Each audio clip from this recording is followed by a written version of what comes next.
Say you the greatest, get your vision must be close a little bit.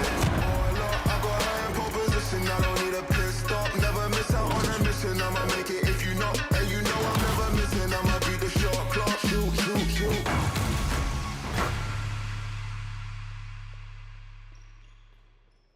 Сайн бацхан та бүхэндээ шинэ 7 өдрийн мэндийг хүргэе. Тэгээ бас дээрэс нь 6 сарын 1-ний өдөр болж байна. Тэгэхээр бүх Монголынхоо ирээдүй болсон хүүхэд багчуудаа бас хүүхдийн баярын мэндийг NB Talk-ын зүгээс хүргэж байна. За тэгээд мэдээж хэрэг даваа гараг юмчин NB Talk та бүхэндээ яг хүрдэг цагтаа бас та бүхний танилцаа хүргэж байгаа. Тэгээд энэ жилийн 30 дахь дугаар та бүхэндээ хүргэж байна. Тэгээд нэвтрүүлгийн платинum эвентгэгч үндэсний дээдлэгийн албан ёсны хав Токиогоо тоглолтын статистикийг зөвхөн Токиогоос та бүхэн харах боломжтой. Нэвтрүүлгийн платинум эвентгэгч бас Coca-Cola-гоо тэгээд хамтдаа илүү амттай Coca-Cola сагсан бөмбөгийн дэмжигч Coca-Cola хэлэх таатай байна. За мөн нэвтрүүлгийн платинум эвентгэгч PC Mall электрон бараа нэгтлгүүр байгаа. Apple, Samsung, Huawei, Honor, Xiaomi брэндүүдийг албаас нэгт уучлахыг лизингээр зөвхөн PC Mall-аас авах боломжтой шүү гэдгийг хэлмээр байна. За тэгээд 20 минут хаврыг. За тэгээд хүсэн үдээсэн гоё юмуд тэгэл явсаар байгаа дууслаа. Тэр тусмаа нэг нь арай соргилгүй нэг нь маш соргилттой юм бүсийн гоё финалыг бид үзлээ тийм ээ. Энэ талаар бүгд ярилцгаая. Тэгээд өнгөрсөн түрүүчийн 7 оноос хойш босох хүмүүс Spurs OKC-ийн 5 тоглолт болсон байгаа. Өнгөрсөн тоглолт болсон. Тийм ээ? За 2 баг 2-2 болчиход тууж байгаа тийм ээ? Тийм. За энэ тоглолт чинь нэлээ шүүлтийн маргаантай боллоо. Тийм ер нь зодоонтой. Нөгөө 3 тоглолтын төгсгөлд нөгөө чаленж үзүүлээгүйгээд тэгээ дахиж техник өгөөд. За ямар ч үсэн 1-р үеийн төгсгөлд. Энэ турд ер нь яг тоглолтын эхлэлийг бол Spurs тогтмол сайн тавьж байгаа. Эхний 5 минут бол нөгөө 96 оны Bulls шиг тоглож байна гэдэг байгаа шүү дээ.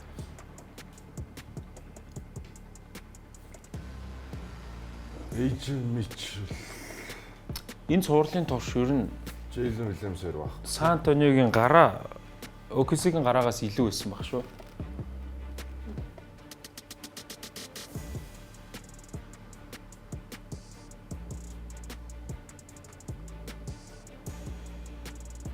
De'Aaron Fox, Carter Bryant нэг 2-3 удаа их гоё тоглолт хийсэн энэ цувралд. Каросагийн өмнө таслалаар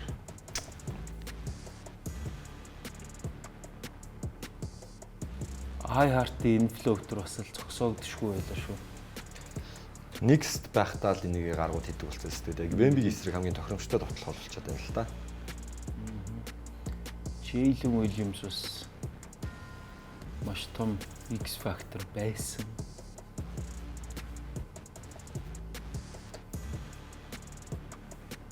Эхний мэдээ бичиж тоглож лөө. Тийм. Мэдээ. Гүш дээр гол тоглолтоор лөө. Би ч Нэг ч байгаагүй тийм ээ. тийм дөрөвдөр ч байгаагүй энэ дээр ч. тийм. яа. Яа. Келтон Джонсон. Сан Антониогийн Энэ тоглолт бол нэлээд бас эхний мэдээлэл OKC 7 оноо илүү хийж байгаа юм тийм. Тоглолтын 2 дугаар үед ер нь давуу байдлыг OKC олж аваад тэр тэргүүлээ хадгалсаар байгаа юм тоглолт болсон. Энэ амар. Тийм Маккейн энэ дээр сайн тоглосон. Маккейн ер нь сайн байсан. Ер нь сайн байсан шүү.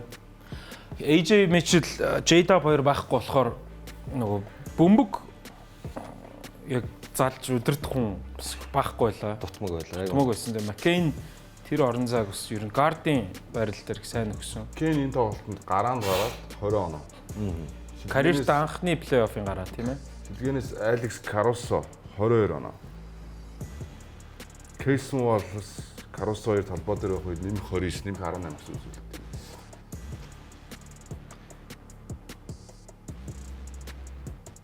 Карус нөгөө өмнөх тоглолт нэр оноогүй дуусчихлоо да. Тэгээд гарч ирээ 22 оноос. Энэ сурвалж Карус урагшаа тоглолоо. Амар.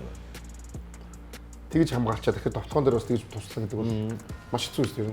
5 дахь тоглолт Wemby-гийн цорын ганц нэмэх хасгаараа хасахтай байсан тоглолт. Энэ 7 тоглолтын турш. Үлдсэн 6 дээр нь бүгдэнд нь нэмэхтэй байсан. 8. 15 4 гэж тоглоод 3 оноо шидэлтийг 5 дахьтад нэг чигээгүй тий. Тий. 4 удаа амжилттай холын шидэлт хийгээд тоглолтын дараа ярилцлага өгөөгүй шууд гараа явсан. Маш их шүүмжил хүртсэн. NBA-гээс бүр дараа нь анхааруулга өгсөн. Супер хот хүн гэдэг ингэж болохгүй гэж их шүүмжилж ийсэн да. Энэ тоглолтын дараагаар бол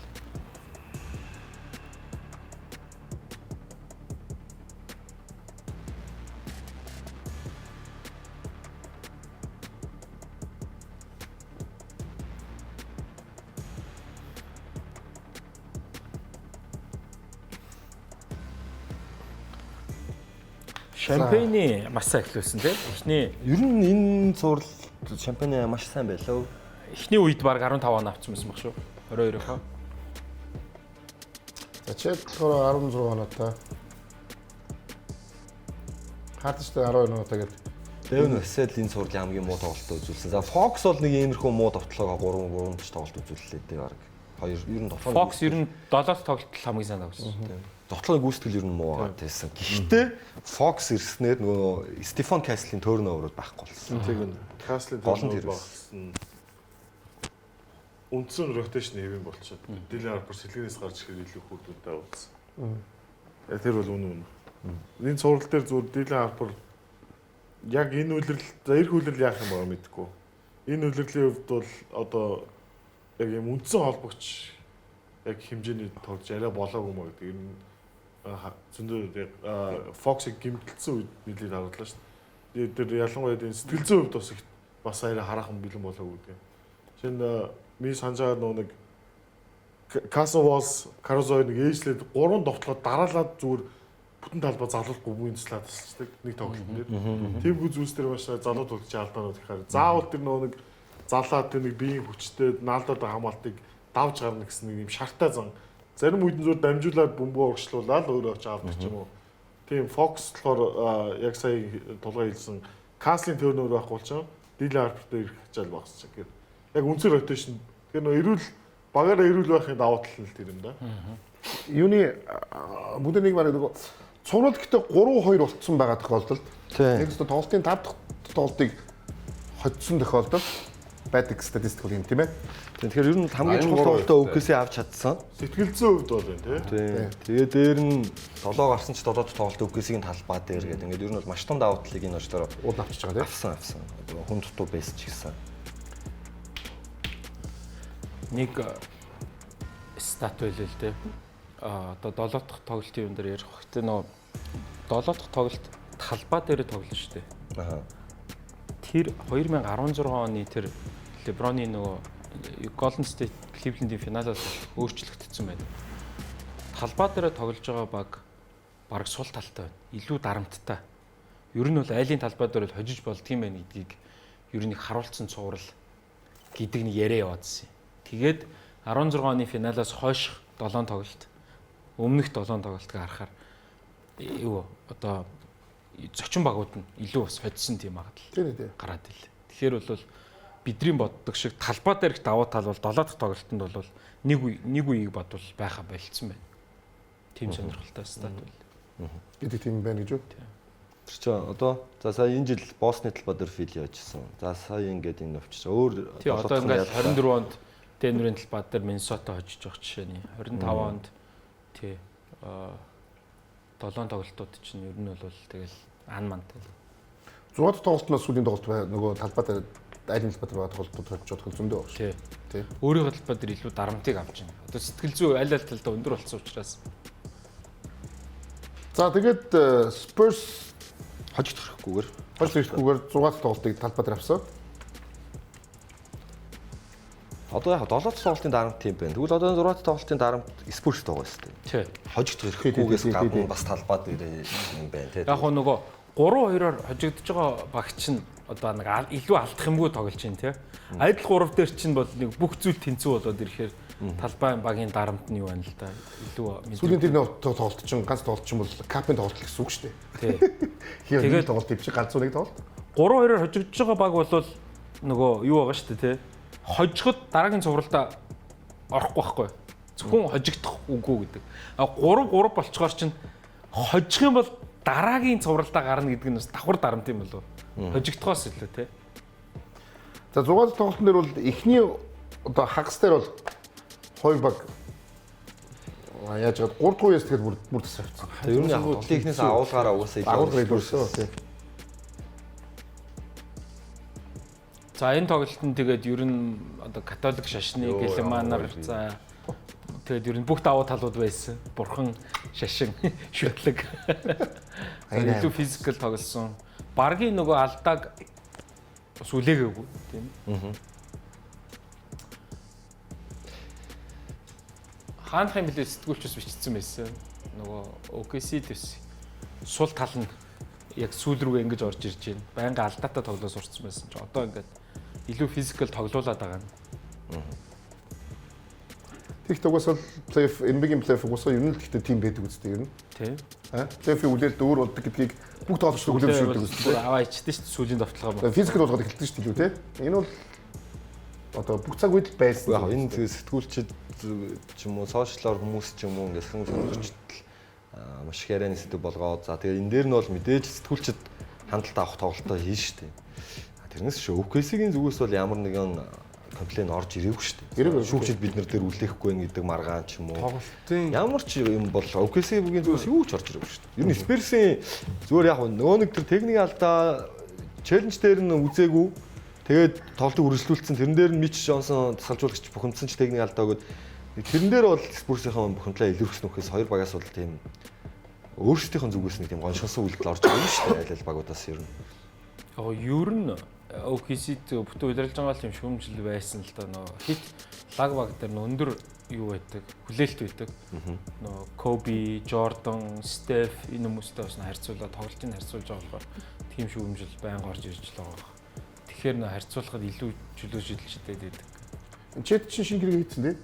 Хийцээ. Одоо эх жилээс хэрэгжиж эхэллээ. Голны чөлөө шидэлчсэн тооны хоёр чинь 7 тоглолттой адилхан байдаг шүү дээ. Гол нь. Адилхан л байлээ л дээ. Харин адилхан байгаад хахад илүү шидэд байна гэдгийг нь ойлгохгүй л байна л да. Илүү флоп хийгээд байна гэдэг юм шиг. Тэгээ флопн дээр нь өгөхгүй байгаа байхгүй юу? Өгөхгүй шээ босч ирэл унаал босч ирж байгаа ч гэсэн шүүгчтэй маргалдахгүй байгаа байхгүй юу? Зүгээр дугуул босч ирэл яваад байгаа шүү дээ. Тэгээд угаасаа энэ хүний аран шин шүү дээ. Тэгээд сайн юм ихээр ярих юм шүүмжлэх нь илүү боломжтой их бол. Илүү анхаарал Сөрөг зүйл их ярьж ивэл тэгэл ажил чинь сайн байна л гэсэн. Энэ бол тийм. За тэгээд энэ тоглолт бол шийдэгдсэн тоглолт. 6 тоглолтын шийдсэн зүйл бол 3 дугаар үе дээр Spurs баг 20-0 гэсэн ран хийсэн. Яг энэ үед тухайн үед ямар нэгэн тайм аут ч юм уу альсгүй шэйг буцаагаад цэлгэнээс хийх тийм үйлдэл ерөөсө хийгээгүй. Тэгээд би шууд 7 дахь тоглолт руугаа явъя гэж агүй шийдсэн болов гэж хэлсэн. дөрөвдүгээр үед ихэхэд шийдвэр Яг тэр үзэхэд тэр нэг олон дараас 14 дараад байсан. Үзэл ингээд очиод довтлоод алдаад байдаг. Би тэрээс хүчээр бүр ингээд чи юу үзээд байгаа вэ гэдэг нэг хэсэг нэг тийм болол төрсөн. Бүр амархан ч юм байна. Хит их улаарч जैन. Тэгээд гол нь ингээд тасалжуулалтын баг нь тоглолтын хэмнэлийг өөрсгөж зогсоохгүй тайм авахгүй ч юм уу. Авчаал өөрөө ингээд баг гав ганцаараа уушааж гүүж ороод хоёр алхах нь шууд зогсоод гураа шидэж байгаа тохиолдож байгаа. Сэн тоглолт. Бидний мэдлэг OKC бол ерөөсөө 6 тоглолт дээр харагдаагүй. анхнаасаа 7 дахь тоглолт. Бидний ард 7 тоглож байгаа гэсэн шиг тоглосон тийм тухтай байсан. Амар шиг түрүү нөгөө дарамт ярьсан бол OKC эсрэгээр тайвширсан ч юм уу 5 тоглолтыг аваад. Яг нэг ийм статистик 5 тоглолтын дээр San Antonio Spurs багаараа 29 алдаа хийгээд OKC 22 алдаа байсан. За энэ 6 тоглолтын дээр болохоор 21-14 гээд байрыг солигдчихж байгаа. Тэгээ нэг ийм зүйл анзаарчихсан OKC бол угаасаа NBA-д хамгаалтаараа тэргүүлдэг маш тийм хатуу яхир хамгаалттай багт ордог тий. Яг Spurs ч гэсэн ер нь бол зөрүүлээд яг энэ арга барилыг гэх юм уу юм хүчтэй хамгаалтуудыг хийсэн. Тэгээд тэр туршлагатай нэг сэлгэнээс гарч ирдэг тоглолтын тоглолтын зөвшөлт хүртэл хийгээд ер нь бол бид нар ч гэсэн ер нь адилхан танартай адилхан тоглож чадна гэдгийг харуулад ерөнхийдөө ингээд дасан зогцоод тэндээсээ сэтгэл зүйн давуу талыг би Spurs сурлын явц олоод авсан болов гэж харсан. Дээрээс нь бэлтгэл гэмтээ бид ярих хэрэгтэй байх тийм ээ. Одоо энэ Spurs OKC-ийн одоо J-Dub Mitchell-ийн гэмтэл бол одоо нэгсэндээ энэ хоёр ч хамтдаа байх юм бол хэдэн он авчиж болох доо гэж бодож байна тийм ээ. Тэгээд Нөлөө довтлогоог бас найруулна гоё хамгийн чухал нь. Одоо ийм шүү дээ. Плей-оффын 11 тоглолтод AJ Mitchell 15 оноо дунжилж байгаа. За Jalen Williams J-Dub болохоор 5 тоглолтод оролцсон ч гэсэн ер нь бол бас ахаад нэг 15 6 оноо дунжилж байгаа. Ер нь бол бид нар мэдэн шүү дээ. Улиралд бол 20-с дээш оноо дунжилж чадвартай ийм ерөнхийдөө бол OKC-ийн довтлогооны орон зайнаас 30-аас 35 оноо ер нь байхгүй болцсон л одоо тоглолт руу бид нар орох гэж хэлж байна. Тийм яг одоо ингээд Че Том Грин муу тоглонгуу Том Грин багийн 20 дахь лидер биш байна. Бүх хотод болцоод гэдэг шүүмж ирж байгаа. Яг ясн дээр энэ багийн 20 дахь лидер нь угаасаа анханасаа авраг авдаг жилээ J-Dub байсан. Тэгээ энэ үлрэлд үнэхээр гинтлээс салаагүй нөлөөгүй байсан учраас Том Грин орлож бүх хотод болсон. Тэгэхээр J-Dub байсан бол шүү дээ. Одоо Jared McCann талбай дээр оноо аваад байгаа ч гэсэн хамгаалалт дээр физикал тоглолтын дээр Dylan Harper Стефан Каслентерс муу байгаа байхгүй. J-Dub байсан бол тис өөр. J-Dub-ийн физикал хамгаалалт нь тэр хоёроос баг илүү гарна гэсэн дутуу байхгүй. Дутуу болохгүй. Тэгээд яг нэг 91 хүчилж тоглох гэж үзсэн шүү дээ. Энэ 6 дээр тоглосон шүү дээ. Тэр бол эрүүл биш 100 биш J-Dub байгаа байхгүй. Тэгээд тоглолтын дээр орж ирээд 28 оноо авсан шүү дээ. Тэгээд тоглолтод орж ирсэн шүү. 6 тоглолтод 1 оноо 1 ассист 0 ребаунд шүү дээ. Тэгээд тоглолтод ер нь бол гараас гарсан тоглолтыг J-Dub чирсэн шүү дээ. Тэгээд нэмэлцээ гоос тийш оноо дутуулж явуулсан шүү дээ. Шээ тоглолт болохгүй, усан тоглолт болохгүй J-Dub ганцаараа чирсэн шүү дээ. Тэгээ 4 удаа тэр хамстринг чи баг 4 гэмтэй чиж байгаа байхгүй. Юу гэсэн 4 гэмтэй нэг гэж хэлөө. 100 идэхгүй л байгаа шин. Идэхгүй л байна гэсэн. Яг тэгээд хүний биеинд байгаа хамгийн бүдүүн ширмс хүнд болчихно тийм. юм. Тэгээд нэг одоо голны яг ингээд байн ачаал аваад манайхаар бол одоо ширмс татнах уу гэдэг нь шүү дээ. Ер нь бол хар тийм шүмстад олон татаадах юм бол гадна булчгийн гадуур байдаг нэг гялгар ямар торн гэдэг үү дуудан дээр. тэр нь задарчдаг. Тэр нь задарчвал ер нь карьергүй гэдэг аахгүй юу. Бидний ихтэй юу түүх өмнө харлаа ш.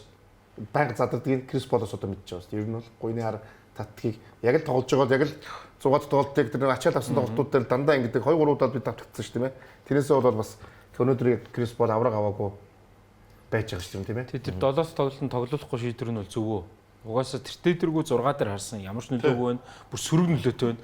Хэдхэн минут тоглоод J-Dub хас 18 байсан байхгүй. Тэгээ бүр хүмүүсийн жилэг дог болоод нөгөө 1 оноо 0 ребаунд 1 ассист гэдэг лол гэдэг стат үзгэлцсэн гээл те. Тэгэл тэр чин тэгээд угаасаа энэ үний бас карьер гэж байгаа шүү дээ. За энэ баг залуу байна. Ирээдүйтэй байна тий. Ерөнхийдөө гэхдээ энэ J-Dub 24-тэй. Тий 24 хүнээс. яг гэхдээ NBA-гийн одоо ингээд түүхүүдийг харах юм бол ер нь авраг авна гэдэг бол давхар монголчууд бид нар ёндоо гэж нэрлэдэг тий. Бэлт гимтээс хол байна гэдэг бол бас тэр бол маш тийм нэг азтай тохиолдол шүү тий. Одоо ингээд бид нар түүхүүдийг харангууд яг л бэлт гимтээс болоод өчнөө гой багууд авраг авах боломжтой алдсаар ирсэн шүү тий. Яг энэ яг тод шиг нэг энэ жил би одоо OKC-г шууд энэ бэлт гимтэлтэй холбогдчихж байгаа. Тий яг 2 дугаар хаст илүү төлөхөө ярих бах тий. Тэгэхээр бүгдээр яг одоо 7 дахь тоглолтыг үзэх үү. Тий. За 7 дахь тоглолтод Spurs-ийн 6 дахь тоглолт. 6 дахь тоглолт юм аа. 6 дахь тоглолт юм даа. Тоглолтын статик бол бид нэр сая ярьсан дөө. Аа тий. Энэ хор Яг ер нь бол энэ одоо 20 21 22 та 3 хөртэй. Үндсэн оруулна гэж баг хэлчих бодлоо. Тэгээ одоо хожигдох ихгүй чухал тоглолтод одоо бас гуруулаа сэтгэл зүй сайн байна тий. Оо хамар. Гэтэ энэ яг 6 тоглолтын стат байна те. 7 тоглолтын хайлайтыг харах уу те. Тий. Гэтэ ер нь сэтгэл дэлхийн нийтээр юм болсон юм шүү. Сэтгэл зүй юу? Энэ 19 20 21-т тоглолцсон ер нь Тэр л ийм баг шүү дээ. Гэхдээ би ер нь жигд ер нь бүгдээр ийм болсон. Яг 19-т Mbappe Зүгээр Монголын лигийг харъя л та. Өнөөдөр Монголын лиг дандаа залуучууд л биш шүү. Тэг ямар байна? Яг л адилхан. Энэ бол дэлхийн өөрөө ийм гоё болчиход шүү дээ. Тэгэхээр амар байгаа байхгүй юу? Ой, чи тийм. За ингээд тоглолтоос гарсан юм даа гэж юу? ер нь тий бөөгийн онгод ирээ чэтиг аваа явуулсан байдаг юм да. За OKC-ийн талбай дээр ингээд яг өөрийнхөө талбай дээр тоглолтоо хийсэн.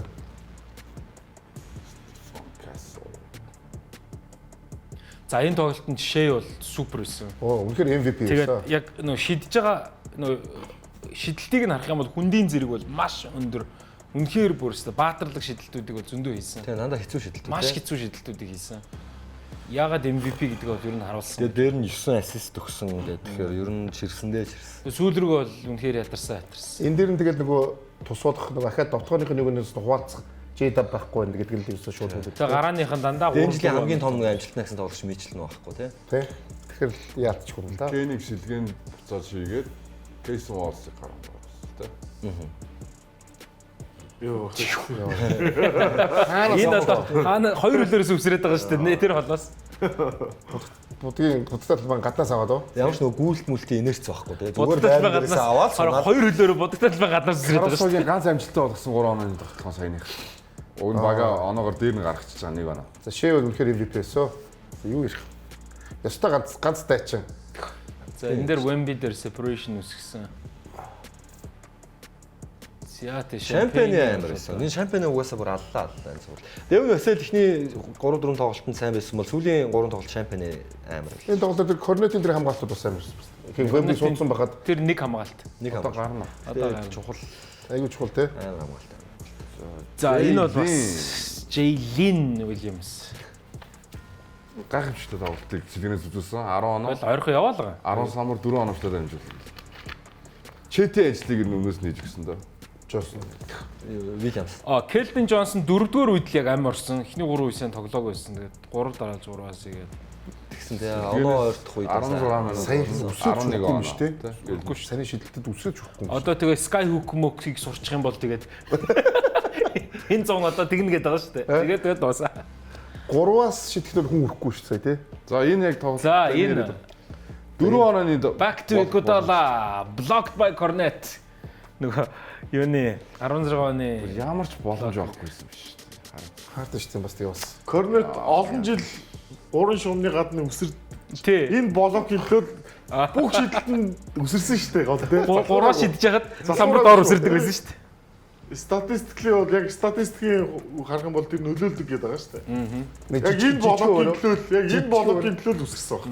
Олон жил үсэрсэн дээ. Тэгээд ер нь бол Cornet-ийг амьдралаа ингэж хурдан гүйж байгааг энэ хүмүүс бас хараагүй гэж. Нэр хоцорч гүйсэн шүү дээ. Амар хоцорч гүйд. LeBron шиг хойноос нь орж ирж байгаа шүү Тэр дээ. дээр Хартенштайн яг үндэ урд тэр Волст өгчл байсан тий. Өөр тий. Урдталт нь байгаа юм шүү дээ. Тэгээд Тэгээ ер нь бол жижиг тоглогч байсан бол Корнет гүйцэхгүй л дээ. Хартенштайн байсан тул. За ингээд довтлооны самбар бас.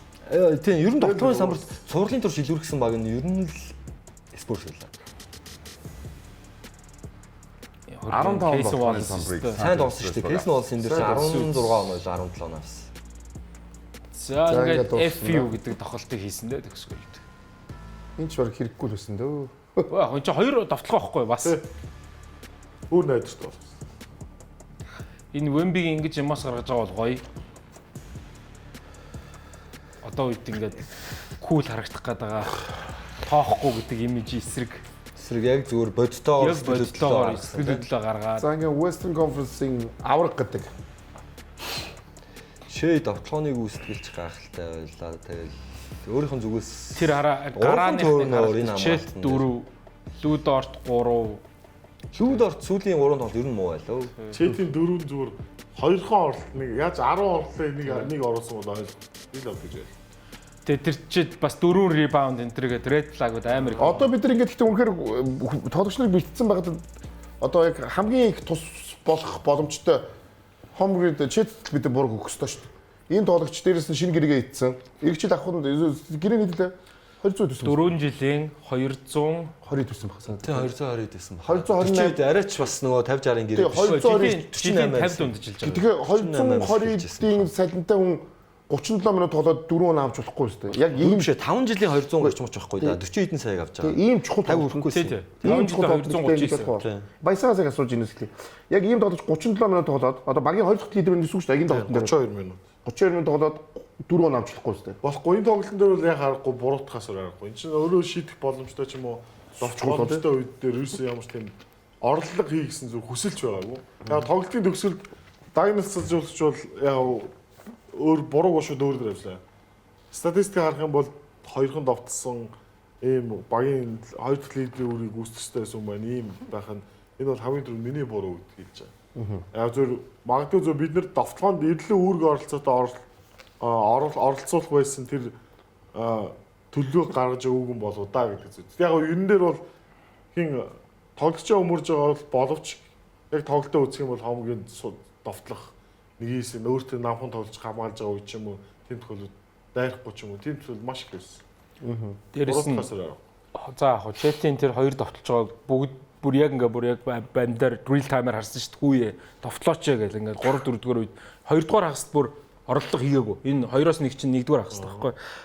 Тэр тоглолтыг дахиад үзэхээр илүү том зүгээр Челтийн хамгийн том хийсэн одоо буруу зүйл гэх юм уу хийгээгүй зүйл гэх юм уу самбар авахгүйсэн. Самбар руу ерөөсөө ингэж хичээж дайрахгүй маш их довтлооны самбар өгсөн. Тэр нь бол Челтээс болсон гэж бол хийж болох үйс тим зүйлс байсан. Тэгэхээр нөгөө бид нар 4 оноо дээр нь анхаарал хандуулахаас илүү Челт ер нь урд нь ч гэсэндээ өөр цувралууд дээр яаж тоглодог вэ? Авраг авахуд ч гэсэндээ үнэхээр тэр доор бол бүр эзэгэндэг байсан шүү дээ. Тэгээ тэр бол байхгүй болцсон. Нэг гэсэндээ бол бүр тэр нөө стат тарагддаггүй хичээл зүтгэл нь хүртэл байхгүй болцсон. Их гайхшруулмаар л байна. Гэрчсэн болов. Яг юун дээр алдаа гарав те одоо дасчуудчин баг алдаа гарсан гэж хэлсэн гэж хэлээ тэрэн дээр. Яг хөө тэгээд гараанд гарсан Хартенштайн, Чет, Людорт 3-ыг гуруулаад хангалттай тоглож байгаа. За Людортийн хувьд бол хамгаалтан дээр давуу талыг гаргадаг гэсэн бол энэ сурал дээр энэ хамгаалтан дээр давуу талыг гаргаж чадсангүй тоглоом дээр ч гэсэн 9-1 гэж тоглолоо тий. Тэгэхээр эсрэг талд нь одоо шампион 3-аас 8 шидэд 6-ыг нь оновчтой олгосон ч юм уу 3 оноо шидэд найдвартай. Энэ яг 7 дахь тоглолтын дээр Спурсийн ганц давуу байсан статистик нь угаасаа 3 оноо шидэлтэн. 40 довтлоод 17 хийсэн байгаа байхгүй. За тэгээд энэ бол тоглолтыг шийдсэн статистик байлаа. Тэрнээс бөмбөг алд оновчтой дамжуулалт, бөмбөг алдалт бусад үзүүлэлтүүд нь ерөнхийдөө яг адилхан ойрхон байдаг. Тулгаан хэнд буруу гэх үү? Яг энэ Спурсийн хожигдлыг.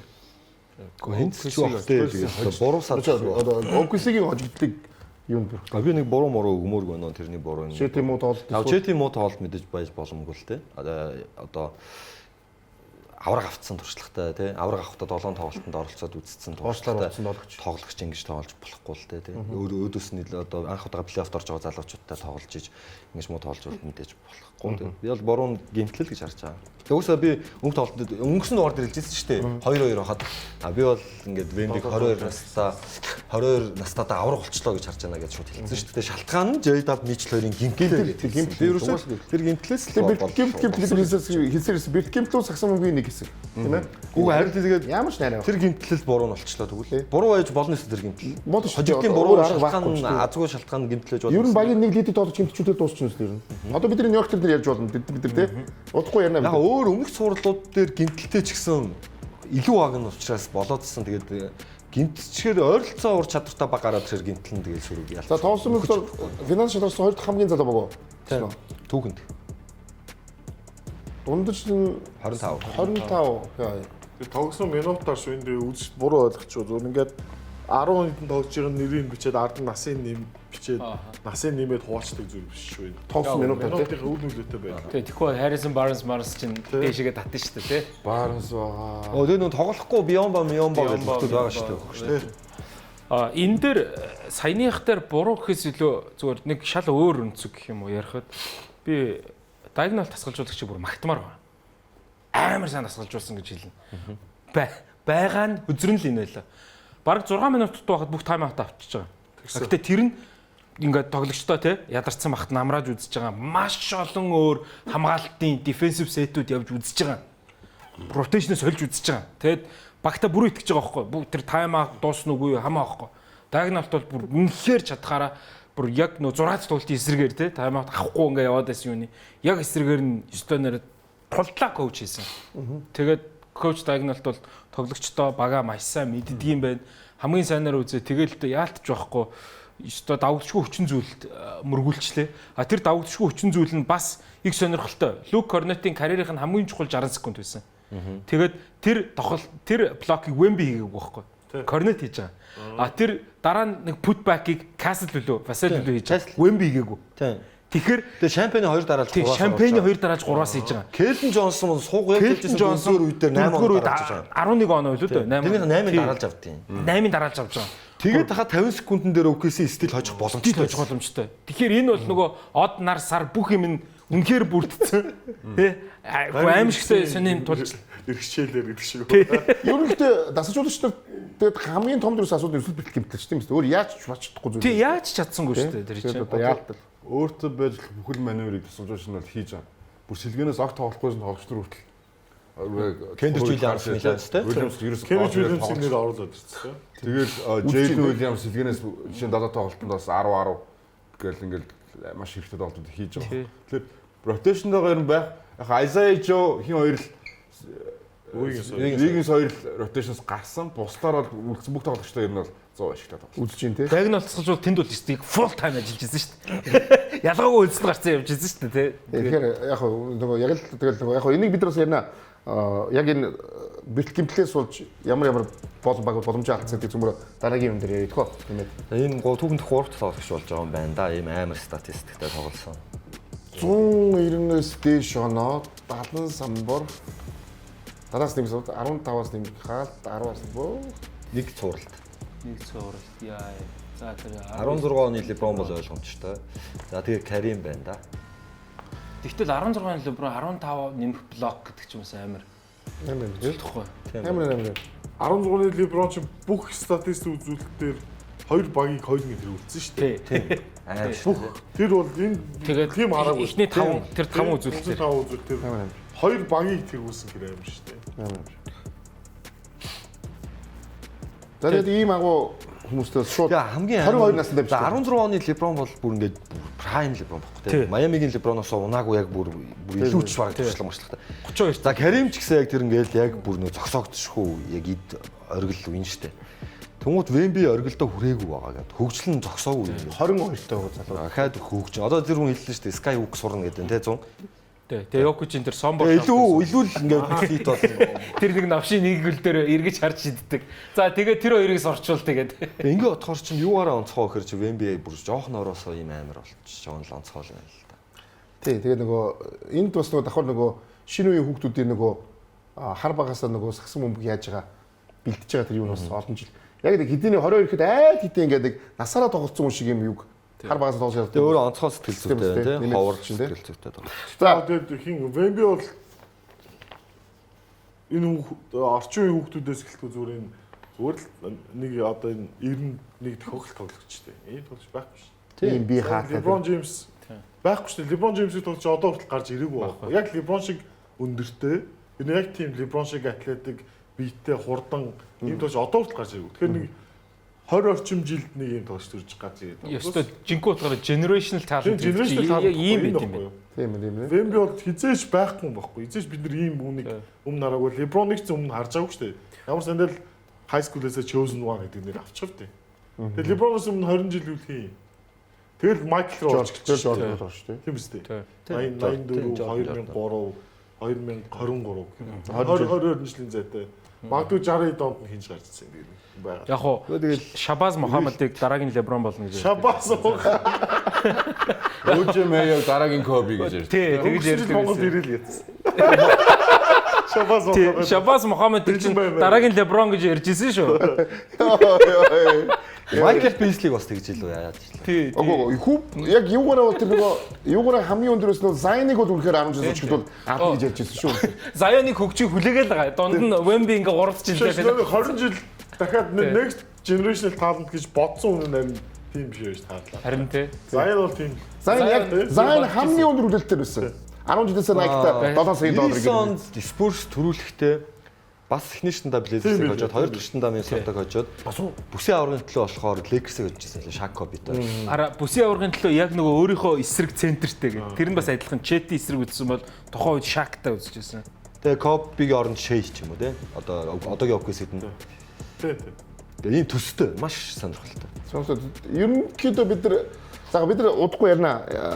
Ерөнхийдөө хоёр багийн юу тэр ярина. Харахаар нэг хувь тавилан гэж байдаг юм шиг. Одоо ингээд Spurs бол хувь тавилан. Амьдрал гэж хувь Данкан дараагийн ингээд 20 жилийнхэн багийнхаа түүхэнтгтэй ямар тоглогч юм нэлээ. Тэгэл 90 онд үлгийдэж аваад тэр нь 22 настай авраг болжсэн бол Вемби яг адилхан замналаар л явж шээ. Нөгөө талд нь байгаа Нью-Йорк Никс одоо ерөөсөө айгүй том түүхийн эсрэг л үзэх болчиход байна тийм. Өөр ямар шарахгүй болчиход байна тийм. түүхээс гадна айгүй ер нь том хүний эсрэг үзэх гэж байна. Том биетэй хүний нэг гоё юм байна. Энэ жил болсон аюу сонирхолтой зүгээр фактуудаас ихтэйс ярих юм бол кап гэдэг юм зохиогсноос хойш бүр кап төрүүлсэн баг бүр хизээч бүр авраг болохгүй мээр гэдэг яриа гартал явагдсан бол энэ жил капд үдсэн хоёр баг хоёулаа аврагын төлөө дахид тоглоно гэдэг нь нэг гоё факт байна. Одоо нэгсэндээ Кап гэдэг бас чухал байна тий. кап чухал байна. Яг кап Илэрхийлж байна. Цагаан сарын барилдаан шиг байна шүү дээ. тийм. авраг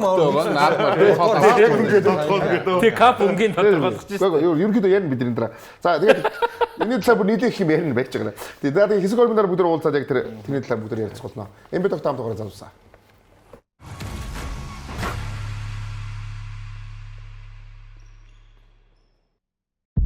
Нэвтрүүлгийн Platinum Event төгч Future of Lifestyle Toki.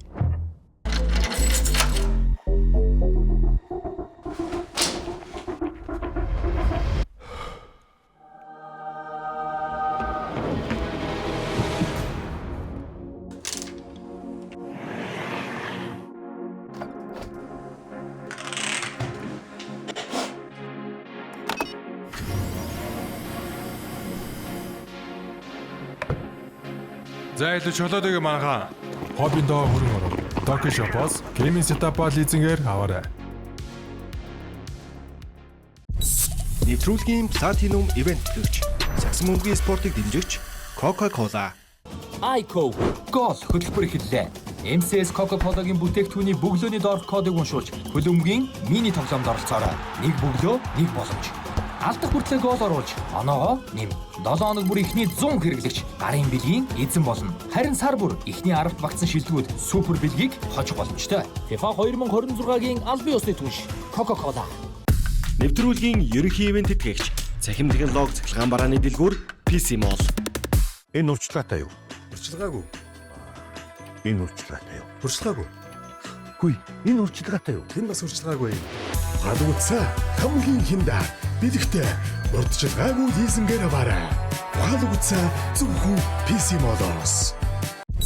Нэвтрүүлгийн Platinum Event төгч Саксан мөнгөний спортыг дэмжигч Coca-Cola.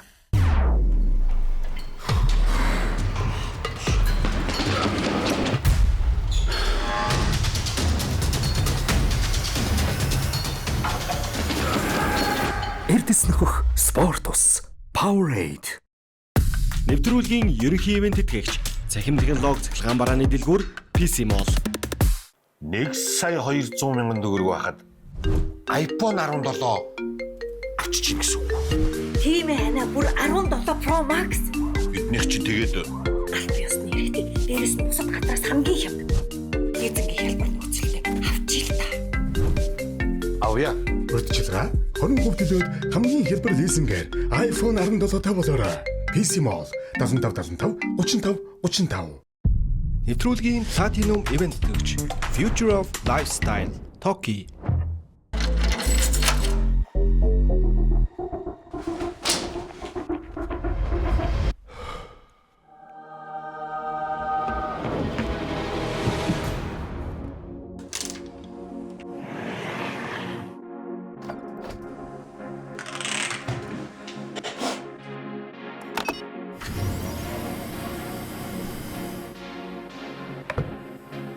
За илүү чөлөөдөг манайхаа хоббиндоо хүрэн оров.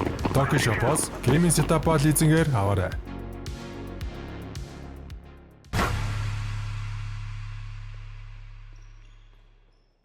Энэ бид тогтоогоо бүх хүмүүстээ баярлалаа. Та бүхэндээ удирдлагын 37 дугаар та бүхэндээ хүрж байна. За тэгээд нэвтрүүлгийн Platinum Event тэтгэгч Монголын хамгийн зөөлөн шаарыг Сингур Ультра бас байгаа. Ультра Smooth, Ультра Cool байгаа гэдэг та бүхэндээ хэлмээрээ бүх спонсорудаа бас энэ бид тогийн зүгээс баярлалаа гэдэг хэлмээр байна. За одоо бид нар нэгэн тиац юм чинь сүмөр одоо Оксгийн талаар жоохон ярьцгаая гэх үү. Ер нь тэр тусмаа MVP, Shane одоо энэ плейофф цуул бүрдээ хэдэн он авсан гэдгээс эхлэе гэж бодож байна. За эхний шатнд Shane 33.8 оног дундсан. Хоёр дахь шатнд 24.5 оног 47 хувьтай шидэж. 48%. Энэ бол юм ассист нэгссэн шүү дээ, тий. Өөрөө юм 5-аараа тоглоо очсон л гэсэн. 8-0. Ээж Мичл чинь нөгөө бараг 20 оноо дундчилсан уу хацлаа гэсэн эсрэг. За тэгээ шидэлтэй үн финал, бүсийн финал дээр 40% болтлоо буурсан байна тий. Оноо тийм дээр зүгээр тий. Яг энэ угаасаа тийм шүү дээ. Jada байхгүй болохоор айлын хамгаалтын бүх фокус шейдэр ирэхээр Alex Caruso ч юм уу ингээд үе Jared McCann ч юм уу ингээд нөгөө нэг сул хайж байгаа тоглогч нь үе ингээд цойлж гарч иж аваад тэгж амар хамгаалт бол яалчгүй шейдэр төвлөрсөн тий. Тэрнтэй холбоотой. За мэдээж ингээд бүтэн 7 тоглолтын турш ингээд дүүлээ зодуулаад ингээд бүх айл хамгаалтын фокус байгаад тахаар мэдээж ядрал бас тий би одоо хүндүрөө би хүндүрлэгч гэдэг юм ингээд ийм хөдөл. Одоо зарим нэг тоглогчтой харьцуулахад илүү их ачаал авж байгаа нь бол ойлгомжтой шүү дээ. Яг нь халбад гаргаж бүх тоглогчид ачаал авж байгаа ч гэсэн шээ бол хамаагийн их ачаал авж байгаа тоглогч юм. Яг болж байгаа тий. Бүгдээрээ тэгэхээр нэгэн Огсиг ирсэн юм чи Огсиг эргэжлийн одоо батхаа тоглогчтой. Ер нь Огсиг гэрийг ер нь сайн харсан. Ерөнхийдөө Огсиг гэрээ нөгөө өсөөд бас 200 хэдэн сая гараа явчихж байгаа юм байна шүү дээ. Энэ маань өөрөө бас нэг асуудал мөн үү? Мөн шүү. Энэ багийн одоо энэ чинь жижиг бас зах зээлтэй бот тийм ээ. Энэ бол яг уус ирэх стол асуудал байсан тийм. Хэд удахгүй маш удаан байх боломжгүй гэдгийг л харуулчлаа гэж байна. Яг одоо 12 онд 13 онд яг энэ асуудал ирэл 12 онд хард явсан шүү дээ. Гэхдээ энэ асуудал ирэхийнхаа өмнөх жилд нь эрт ингээд авраг авч чадсан байхгүй тий. Гол нь энэ бүрэлдэхүүн. Тэгэхээр энэ J-Dub Chat 2 чинь нийлээд 82 саяг авч байгаа байхгүй. Ирэх жилээс эхэлж байгаа шүү дээ энэ чинь. Тий. Тэгэхээр огцом санхүүгийн асуудалд орж байгаа юм л да. Харденштейн Дорт 2 бол ерөнхийдөө ингээд явж таарч байна. Chat арай үнэхээр үндэ 41 40 нэг нь авч үлдэнэ гэж болно. Харденштейн арга байхгүй. Угаасаа авраг авчаад тим гэрээвэл хийн штэ мэдээж. Макен юу одоо ер нь юм уу? Лудорт Лудорт Харденштейн Joe явчлаа. 3 ер нь явчихл юм байна. Лудортыг явуулах хэрэгтэй байна дөө. Харденштейн гэхдээ байхгүй юу? Харденштейн хэрэгтэй шүү дээ. Эдгээр одоо Түүх миний санал бол миний зүр бодол бол зөв эднийх нэргсэл тэр хин рүү альтгомпор зүтгэх баха. Тийм. Яг одоо хин SJ ийм өндөр формтой ийм сайн үедээ байгаа үед зөв Харденштейн хин Chet Holmgren 2 Лудорт эдгээр явуулахад хангалттай боломж гарна. Альтгомпор дээр нэмээд дахиад нэг одоо Jalen Williams бол сэлгэнээс самбарын 20 минут 15 минут гол тоглолт шиг сайн амрааж чадах хангалттай потенциалтай гэдгийг харуулчлаа шүү дээ. Энэ багтаа зөвөрийнхөө 10 хүрээлийг олчлоо. Цалин 7.7 гэхэд чинь боломжтой. Тэгэхээр энэ зүгээр одоо гарааны самбарын тоглогчдын зүгээр дүр зураг өөрчлөгчих болов уу гэж харж байна.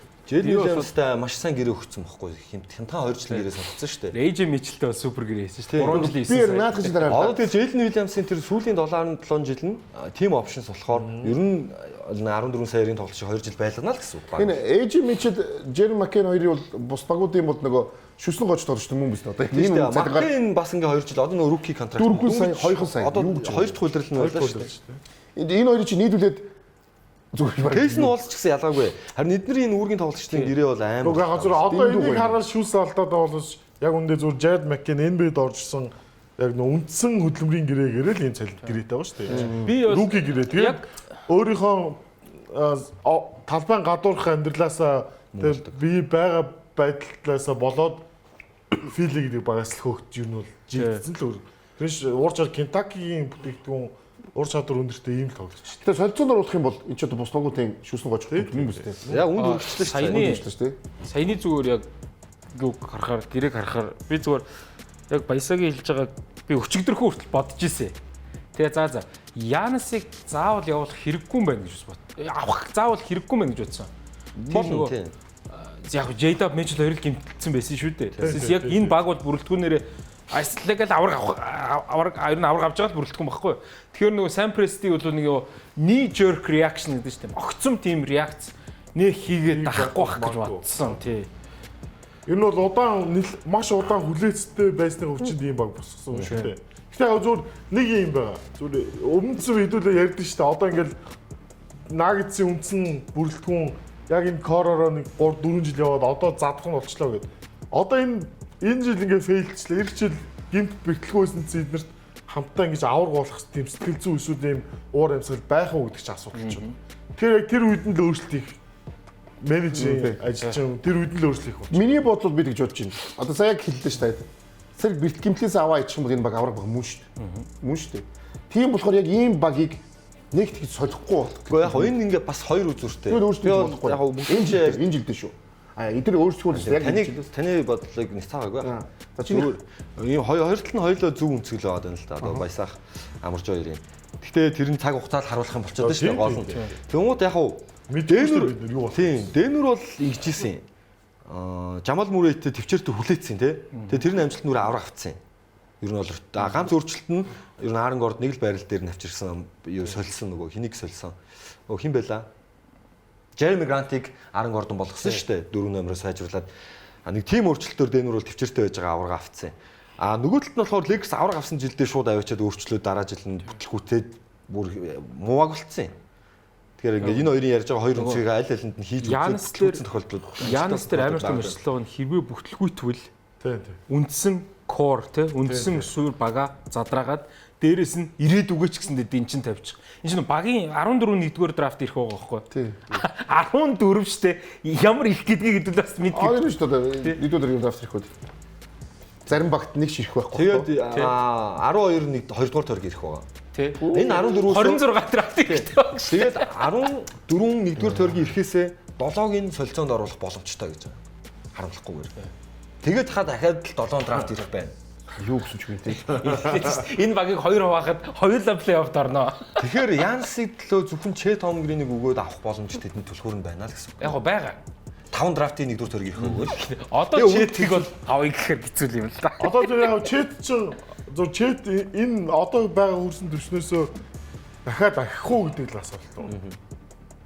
Гэтэ энэ чигээрээ байх тийм удаад юм байхгүй шүү дээ. Тийм авраг авцсан шүү дээ. Яг Вембигийн All-Star болж байгаа. Вембигийн эсрэг ингээд бол бас хэцүүлдэг. Шишэн Вемби одоо хажууд энэ ОКС-ийг зөвхөн тоошилж харах юм бол айгүй сайн баг шүү дээ. Угаасаа сайн баг шүү дээ. Авраг авцсан юм чи. Одоо шинэ өрсөлдөгч гараад ирлээ шүү дээ. Тэгээ Вембигийн эсрэг Чет Холмгрийн 4 онооноос илүү оноо авах уу гэдэг л. Вемби бигээс бусад багийн эсрэг бол Чет болж байгаа байхгүй. Болно угаасаа. Болсоор. За яг мэдээж Milwaukee бол Chet-ээс гадна J-Dub Map гэж ер нь нэлээ аманд орсон юм а хэлнэ л дээ. За энэ зуны ихтэй угаасаа хамгийн том яриа бол Янс. Яг бол Янс Бэжиж одоо Вембиг зогсоох ганц хүнд Янс гэдгийг одоо дэлхийн дөрөв бүгдээр ойлгочлоо шүү дээ. Тэгэхээр түүний Үжи Ананоби хамгийн боломжтой багуудын боди зүй. За Нью-Йорк Никс зах зээлийн үед байж болж байна. За одоо финалж байгаа хоёр баг хоёулаа Янсыг авах магадлал хамгийн боломжтой топ 4 багийн нэг өгөхгүй. Тэгвэл Катиг сонгох юм уу, Четиг сонгох юм уу? Milwaukee Bucks-ийн хаанаар менежерүүд байсан бол. Би Вемби би Янсээс бол Нью-Йоркийг сонгоод. Янс Westmest-д очиж тэгэж лай зүгээр. Milwaukee-гийн өнцгөөс. Milwaukee өнцгөөс Катиг сонгох. Четээс илүүтэйгээр үү? Өнөөдөртөө бол Чет 23 таа өгсөн шүү дээ. Гэхдээ Чет Янсаас шээгүү тоглож үзээгүй байна шүү дээ. Шээ нэг тоглоулдаг холбогч болох шүү дээ. Тэр чинь хамаг анхаарал MVP дээр байгаа. Би үзүүд гэж боддоо шүү дээ. Бүр тим аимшигтай. Одоо ийм OKC шиг ийм том баг, тим амар том суперстараар өөрчлөлт хийх шаардлага байгаа мó. Харин тийм. Багууд яадаг вэхээр яг үнэндээ үүргийн нэг сайн тоглогч авчаад юм эсвэл гарааны нэг тоглогч, дундаж тоглогч авчраад авраг авчаад байгаа үстэй аваагүй мó. Тийм шүү дээ. Ардншны Карус хоёрыг авчраад авраг авсан шүү дээ. Яг л авсан шүү дээ. Golden Warriors тэр жил Wiggins-ыг авчраад авраг авсан юм. Янсыг яагаад авчрах гэдэг талаар яриад байгаа үг шүү дээ.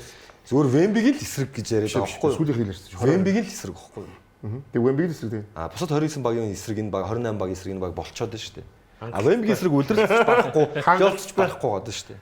За тийм. Гэтэ юу гэдэг тэр Вембиг эсрэг тоглож чинь Янсаа гэдэг юм л баггүй да. Нөгөө болж байгаа юмыг л өөрчлөх хэрэггүй шүү дээ. OKC болж байгаа баг баггүй юу? Болж байгаа шүү дээ. Болж байгаа. Нэг амар өөрчлөлт энэ бэлтгэл гимтэлтэй зав ёстой. Нэг зүгээр дундаж тоглож авчихчихвал за нэг туршлагатай ч юм уу. Тэгээд одоо Янсыг авахд J-Dub Map-ыг өгөхгүй юм уу те? Өгөхгүйгээр л авна шүү дээ.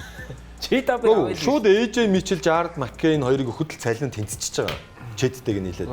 Chet-ийг драфт ирэх хөдлөө. Драфтын амжилт 5 ирэх хөдлөө. Гэхдээ AJ Mitchell, Jared McCain, Chet Holmgren надаа гурлаа. Надад 7 сая болсон шүү. Гурлаа жоохон цалинтай. Үгүй жоохон. Нийлээд 7 сая. Залуу тоглогчд байгаа байхгүй.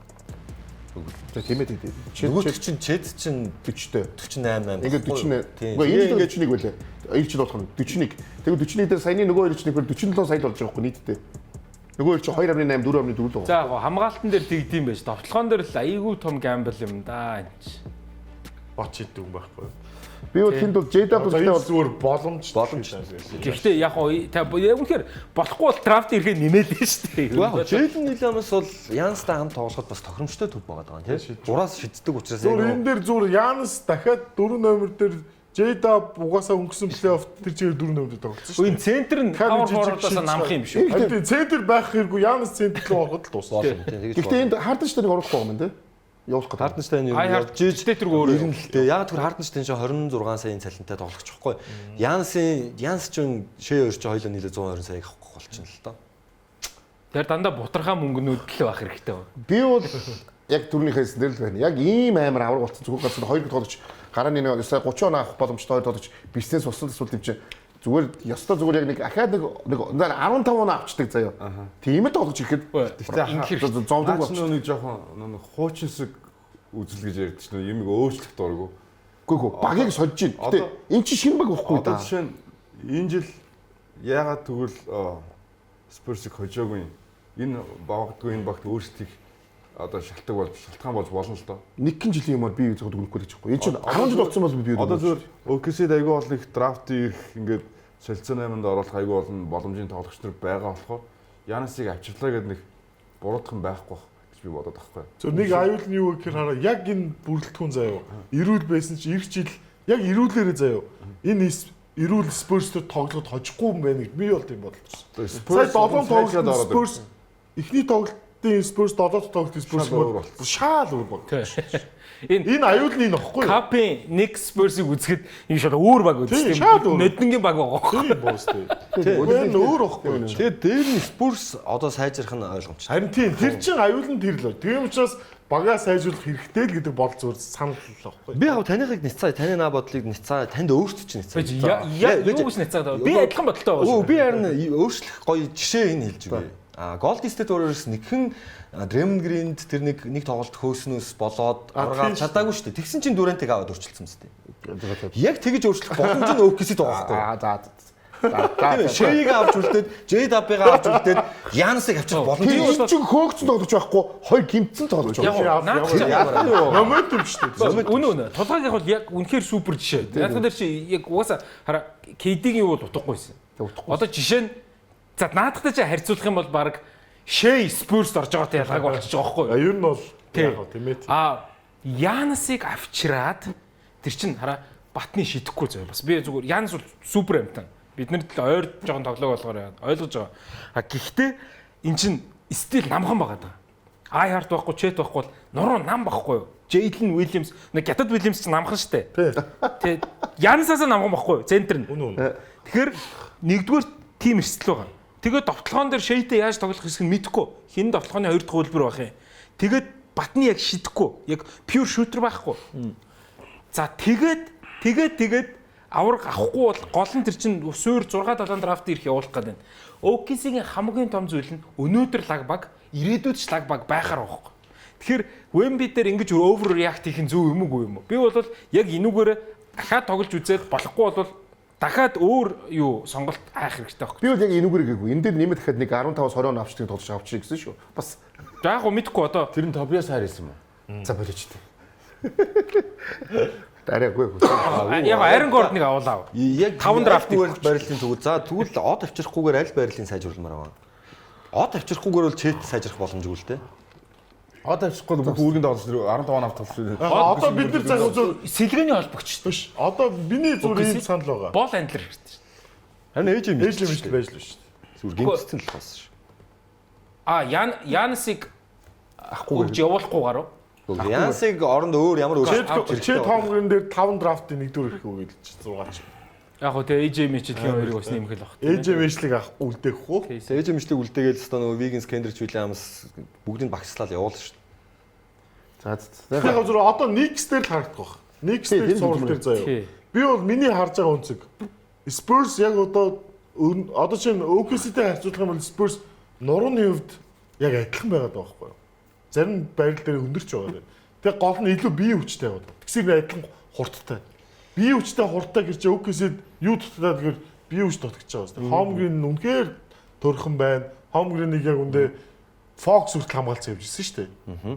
Fox хашгад Holmgren Fox-с авахгүй тохиол энэ зур маш их гарч. Тэгэхээр зүгээр Hartenstein байхгүй төсөөлөл л өнгөрсөн жилийн NBA-гийн финал ч юм уу плей-офф чи J-Dub 4 номер дээр төгс дандаа 4 номер дээр төгс. Мэд 95-тай 4 номер заяа. Тэгээд зүгээр Hartenstein-ийн идэг заслааныг Янс хийж ийн гэсэн тэгээд 4 шидэж байна гэсэн үг. OKC-г яах эсхийг New York Spurs хоёрын тоглолтоор харах юм уу? Биш би бол тийч яаж шээ. Knicks ч бод ийм бод би хүчтэй бод. Хүчтэй шүү дээ. Mitchell Robinson би шат OKC яах эсхийг финалаар юу харах гэж байгаа? Биш миний финал дээр харагдах гэдэг ерөнхий дүр зураг ярьж байна. Нөгөөдөлд нь илүү бие хүчтэй баг байна. Гэтэ хурдан биш. Тий, үнэ. Никс Спurs илүү бие хүчтэй. Зүгээр яг саяны үгүй удаан. Яа, саяны яран дээр бодоход зүгээр хэрвээ би Янс байсан бол би яах гэж Вест руу явах гэдэг нэг асуулт байна. Милвоки доо биш. Янс эхлээд дуугаа сонгоно. Милвоки сонгохгүй. Янс хаашаа явмаар байгаа зүгээр Нью-Йорк руу явна гэл ингээд суучих юм бол яаж чадахгүй. Тэгээд энэ байхгүй чи явуулчихна л да.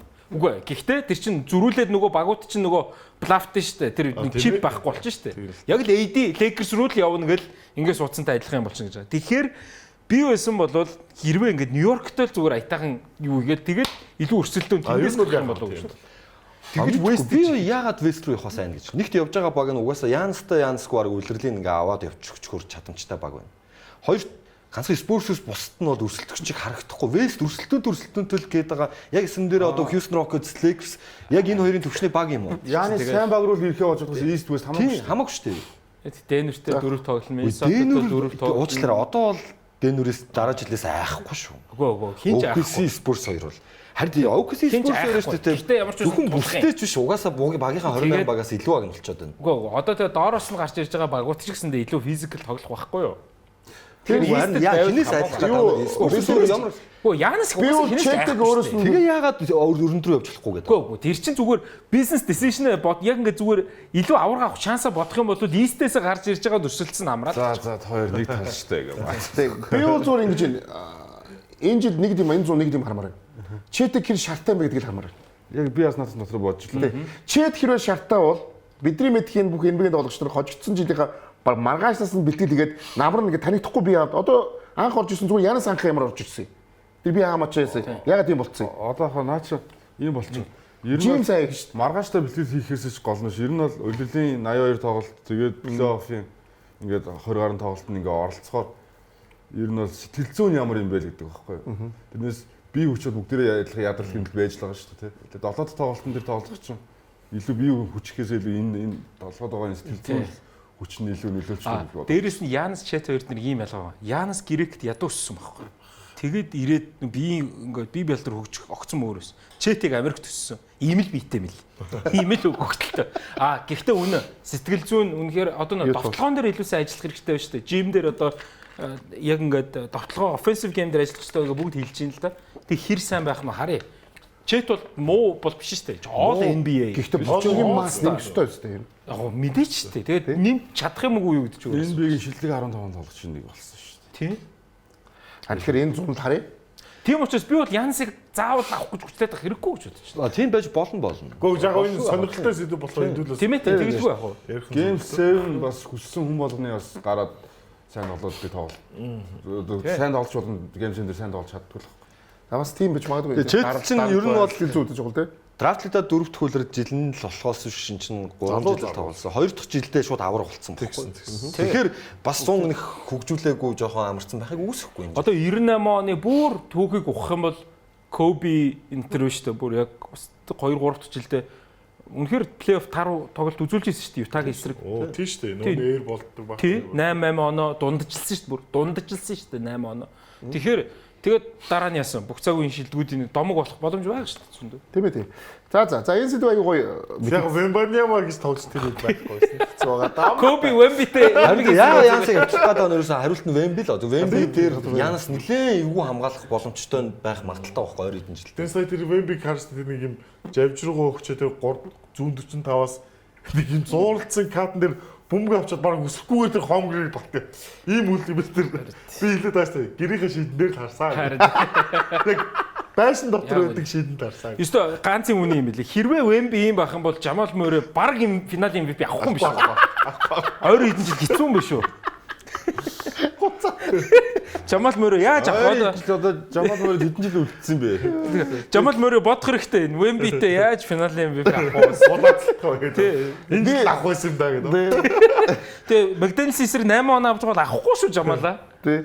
Би зүгээр яс энэ жил Жомас бол оны шилдэг тасчулж болно гэдгийг битсэн юм байна лээ. Бидрээс энэ токийн юу гаргасан шүү дээ. Яг угаасаа маш ойрхон гурвал байсан л да. Ерөнхийдөө Жомас гэж гаргаж байгаагүй тий. Би бол Мич Джонсон л гэж. Мич Джонсон гэж үзэж байна тий. Детройтын JB Bickerstaff мэдээ. Bickerstaff угсаа бид нар чинь Bickerstaff Mitch Jones хоёр дээл байсан шүү дээ. Яг нь Mazzulla чинь юу вэ? Бостон плей-оффт орох хүлээлт байгаагүй. Tatum байхгүй гэдэг байсан. Тийм. Гээ сайхан шал арчлаа гэдэг нь баг л хэлсэн мэт. За тэгээд бас энэ бол бас Joe Mazzulla тэгэхээр бас байс шүү дээ. Амар хаалсан шүү дээ. Ямар ч байсан тийм. Тэгээ Mazzulla-г бол шилдэг засгалжуулж чи өгөөгүй Joe Mazzulla өгөөгүй шүү дээ. Чи чинь өглөө. Тэгээ Mazzulla энэ гурийн ажил чахууд нэг тийм гайхаад тах юмгүй л дээ. Яг нь Mitch Jones-ны үед жоо харамсалтай. Одоо ингээ харахаар Mitch Jones авсан бол гэж бодож байгаа. Тийм ээ. Яг би болохоор ягаад Mazzulla-г авахд жоохон гайхсан байрлаар эн чинь урд нь NBA-гийн аварга авах гэсэн. Тэгээд энэ багийн бүрэлдэхүүн чинь бас үндсэн корн байж л байгаа байхгүй. Тэгэхэд нэг Bickerstaff суулжуулагч бол 14 ажилтай багийг одоо ийм хэмжээнд хүргэсэн гэдэг утгаараа би Bickerstaff-ыг авах юм болов гэж бодсон. Зүгээр Bickerstaff суулжуулагч өмнөх хөлрөлтөнд плей-оффт оруулаад 7 тоглолт энэ төр гаргацсан болохоор цочирдог баг. Тэгээд одоо Mitch Johnson ч болохоор жинхэнэ 14 3 дугаар байрнаас 2 руу өссөн. Одоо Mazzulla-г бид нар ярмааргүй байхгүй. Яг л эхний шатнаас арай л disappointing тийм эхний шатны сурлыг хийчихэж байгаа байхгүй. Юу гэж байгаа бүр Eastern Conference-ийн бүр 4 зургийг тэр чигээр нь өөрчлөө аччихсан тийм болцсон биз дээ. Тэгээ ер нь бол яг нөө ийм байна л та. Шилдэг дасгалжуулагч гэдэг зүгээр нэг шин дасгалжуулагчийг эрхлүүлдэг газар биш ээ гэдгийг харуулж байна. Эн чинь бүр Tatum байхгүй гэдэг чинь огцом өөрчлөгдөж байгаа байхгүй 4 зураг. Тэг яг өмнө жил авраг авсан байж болно. Гэтэ одоо most improved player биш байхгүй юу? Яг л тэр бүгдлөөрөө сайн үзэл 2-оор гарцсан. Угаасаа бүсийн финал гэж улирлын ихэнд байгаагүй. Төгсгөлд нь байх хүртэл тэр хүлээлтийг бий болгоцсон учраас Mitch Jones-ны дээгүүр бол илүү санал авсан. Ялгаагүй энэ гурав. 90-т Scottie Pippen ч гэсэн Michael Jordan-ыг байхгүй байхад Chicago Bulls-ыг Eastern Conference-ийн финалд аваадсан л байхгүй. Тийм ээ. Тэр үнэндээ. Тэр нь бол жилийн жил хамгийн их асуудал дагуулдаг шин шүү дээ. Ер нь л. Яг юугаар хэмжих гэдэг нь Eric Spoelstra нэг ч аав. Pop нэг л үлээ авчихсан. Тийм баг. Эрих тэр аюултай шагналт гэж би боддоо шүү дээ. Оны шилдэг тасчууд зунгуус ажилласаа хаддаг. Маргааш нь харалтаа болчиход шүү дээ. Маргааш нь ажилласаа хаддаг шүү дээ. Дараа жил Boston Field-д Mazzulla хаалгадана. Нэр шүү. Одоо бол хүлээлт өндөртэй шүү дээ. Дараа жил бол муу өдөр ер нь авраг авах бол хаддаг шүү. Манайхаар бол тий нөгөө Эрдэнэс 5 толгойн захирлаар томилол араас нь шоронд хийдэг л тий. Тий. Тэгэл ёо. За баярлаа. Ёо, ихтэнэр энэ айгуу энэ юутай шиг юм шиг аюултай шиг шүү. Энэ бол энэ авал дэвшүүлэн зайлуулах гэдэг юм шиг айгуу тийм сон шиг л. За энэ доктор таамтгаар тий орлогч байна одоо 461 төрөж байгаа. Хот юуд ой чи гэдэг гэдэг юм. За тэр чинь нөгөө за. Маа зөвч тий. За энэ доктор хамтаагаар залуусаа тэгээ бид нар хисгорын дараа бүгдээ бас яг финалын хоёр багийн талаар ярилцгаая тийм ээ. Хисгорын дараа уулзцгаая.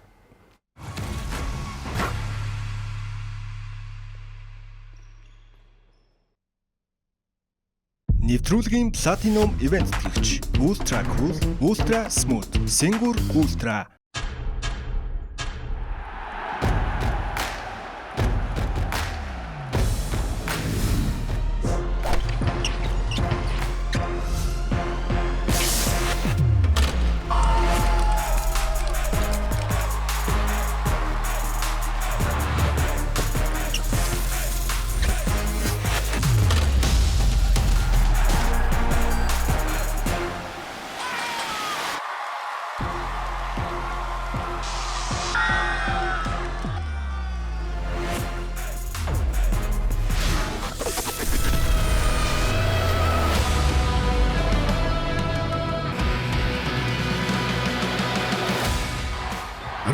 жилийн турш Монголын сагсан бөмбөгийн хөгжлийг хамтдаа бүтээсэн Singur брэнд 18 years of emotions. Нэвтрүүлгийн ерөнхий ивент тэтгэгч цахим технологи цахилгаан барааны дэлгүүр PC Mall. Энэ урьдчилгаатай юу? Урьдчилгаагүй. Энэ урьдчилгаатай юу? Урьдчилгаагүй. Хүй, энэ урьдчилгаатай юу? Тэр бас урьдчилгаагүй. Гадууцаа хамгийн хинда бэлэгтэй урьдчилгаагүй лизингээр аваарай. Гадууцаа зөвхөн PC Mall-оос. Нэвтрүүлгийн Platinum Event тэтгэгч сагсан бөмбөгийн спортыг дэмжигч Coca-Cola. iCo гол хөтөлбөр эхэллээ. MCS Coca-Cola-гийн бүтээгдэхүүний бөглөөний доорх кодыг уншуулж хөлбөмбөгийн мини тоглоомд оролцоорой. Нэг бөглөө, нэг боломж. алдах хүртлээр гол оруулж оноогоо нэм. 7 хоног бүр ихний 100 хэрэглэгч гарын бэлгийн эзэн болно. Харин сар бүр ихний 10-т багтсан шилдэгүүд супер бэлгийг хожих боломжтой. FIFA 2026-гийн албан ёсны түнш Coca-Cola. Нэвтрүүлгийн ерөнхий ивент тэтгэгч цахим технологи цахилгаан барааны дэлгүүр PC Mall. 1,200,000 төгрөг байхад iPhone 17 авчиж гэсэн үг. Тийм ээ хана бүр 17 Pro Max. Биднийх чинь тэгээд Албан ёсны хэрэгтэй. Дээрээс нь бусад гадраас хамгийн хямд. Эзэнгийн хэлбэр нөхцөлтэй авчил та. авъя.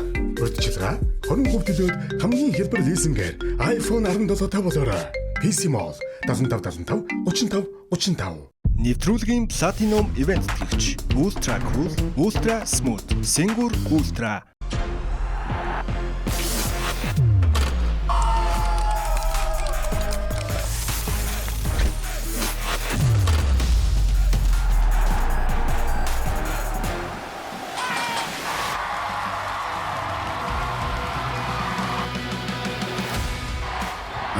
жилийн турш Монголын сагсан бөмбөгийн хөгжлийг хамтдаа бүтээсэн Singur брэнд. 18 years of emotions.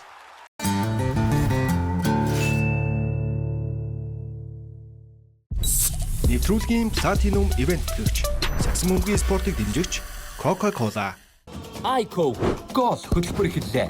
MCS Coca-Cola-гийн бүтээгдэхүүний бөглөөний доорх кодыг уншуулж хөлбөмбөгийн мини тоглоомд оролцоорой. Нэг бөглөө, нэг боломж. Алдах хүртлээр гол оруулж оноогоо нэм. 7 хоног бүр ихний 100 хэрэглэгч гарын бэлгийн эзэн болно. Харин сар бүр ихний 10-т багтсан шилдэгүүд супер бэлгийг хожих боломжтой. FIFA 2026-гийн албан ёсны түнш Coca-Cola.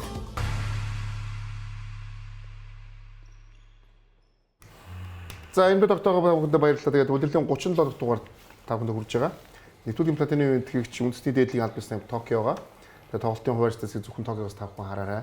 За нэвтрүүлгийн Platinum тэтгэгч бас Coca-Cola байгаа хамтдаа илүү амттай сагсан бөмбөгийн дэмжигч Coca-Cola. Тэгээд нэвтрүүлгийн Platinum тэтгэгч PC Mall эдгээр бараа нэгтлгүүрээ Apple, Samsung, Huawei, Honor, Xiaomi брэндүүдийг албан ёсны хэрэгтэй уушгаагүй лизингээр та бүхэн зөвхөн PC Mall-аас аваарай. Тэгээд мэдээж нэвтрүүлгийн Platinum тэтгэгч Монголын хамгийн зөөлөн шараарэг Ultra Singur байгаа. Тэгээд Ultra Smooth, Ultra Cool байгаа гэдгийг хэлэхэд таатай байна. За тэгээд одоо бүгдээрээ түрүү чинь нэг юм дутуугаан нэг Cavs-ийн дөрөвт тоглолтыг үзцгээе тэгэхөө. За 3-0 гэсэн амжилттайгаар дөрөвт тоглолт гол оцсон. Юу үргэлжилсэн. Клевэнд тийм ээ. Тэгээд 3 тоглолт дуусгаад буугаад өгсөн харагдсан дөө. Уул нь талбай дээр очиод бас авч магадгүй гэж ярьж ирсэн уулын цөмөр тий. Зүгээр ер нь баггүй өгч байгаа яриа нарах. За тэгээд Нью-Йоркийн дэмжигч Америкийн одууд давхар ирсэн. Ер нь гэхдээ 2 дугаар игнэнээс үзчихсэн. Дайн гэлбэр техний уртлын судал дээр суулгуулаагүй. Ер нь ихтэй талбайн баг нэг 50% баг нэгсэн финит байсан. Тэр дэс билет авцсан л суулгаагүй. Файчаа мó тэгээ гондлоод тий. Билетчийн худалдаж авсан суулгасан. Билет авчихад бас ингэж архиж ингэж болохгүй шүү гэж хэлдэг. Кливленд багийн эзэнэр одуудыг нь урдлын судал дээр суулгахгүй бас яг жоохон хүчиг зан гаргасан байгаа нэ. Гэхдээ үнэхээр Нью-Йорк Никсийн финүүдийг ойр ер нь East-д ер нь энэ хаалтаа ингээд 2 дугаар үе дөнгөж эхэлж байхад л угаасаа тоглолт дууссан. Ингээд дууссан байсан. Энэ л угаасаа стил зүүн ингээд 50-20 дээ шүү дээ. Адураадаа шүү дээ. Пул автрээ тий. Адураад бөбөг таслаагүй шүү дээ. Гураа шидэж шүү дээ гэдэг. Энэ ч ёстой сая хиний тулгааг хэлдгээр 3 тоглолтын дараа сэтгэл зүгээр буугаад өгсөн байсан. Тэр Хосе Алварадо тэр Вемби юу өвдгөр орох дээр л жоохон болгоомжтой. Өвдгөр орохгүй хаа Алварадо шагааруул орох. Шагаар. Өвдөг өндөрдөөд. Өвдөг өндөрдөөд. Шагааруул орох. Шагаахтах дээрч. За Cleveland Cavaliers баг ирээдүйдээ бол Evan Mobley бас солихгүй гэдгийг мэдээлэлүүд гараад ирсэн цуглаа. Хард нэг ч явуулахгүй гэсэн. Доном мэдлэг явуулахгүй. Тий, энэ багаараа ер нь баг аналитикли бол 2-2 ол гэж байгаа шүү дээ. Хардан хамгийн тэнэг нь тэнэг юм шүү. Илүү баг нь бол манай. Илүү баг нь манайх дээр гэдэг мэд. Дэмэрт нь өдсөн мэт шүү дээ. Халуураад нэг 40 хүрэхээр нэг дэмэрт шүү дээ хүн. Дөрөв тэг дээр бол тийм яриа утгахгүйсэн. Ярьж болохгүй. Тэр утгахгүйгаас гадна Хардан айгу сони юм ярьсан юм баггүй. Би өдөрлийн дундаас Cleveland-д очисон болохоор Одоо яг энэ цуврал дээр баг ингэж гар нийлхцээрээ баг хожигчлоо хань юм ярьж байгаа юм. Come on. Баг үлэлийн талд нь тоглоо шүү дээ. Энэ юу гомдсон юм шүү. East-д бол бүсийн финалд хожигдсан баг нь эргэжил ирээд финалтчаад идэг нэг юу байгаа шүү. Тэр зураг байгаа шүү. Тэг өөрсдөө хийхгүй юм байна. Тиймнүүд байлээ. Миннесотагоос явсан хүмүүс төрүүлдэг хийж байна. Одоо янз бүрийн юм гардаг. Энэ Сакраментогоос явсан нь ер нь бас их алт олдог. Сакраменто бол Халибурт. Одоо тэгээд Халибурт, Fox ч яг Fox бол явсан. Майк Браун халагдсан. Сакраменто ч ер нь тэгээд юу юм шүү дээ. Тэгээд Кливленд ерөнх хөлрөл одоо юу гэдэг ямар өөрчлөлт хийж NBA-гийн финал руу аврах юм бэ? Финал руу орох юм бэ гэсэн асуулт байна. Ямар өөрчлөлтүүдийг хийж өгшөө бүсийн финал тогломоор юу финал тогломоор байна гэсэн чи. Чи тэгвэл нэг жил Сакраментод ч гэрээ хийчих.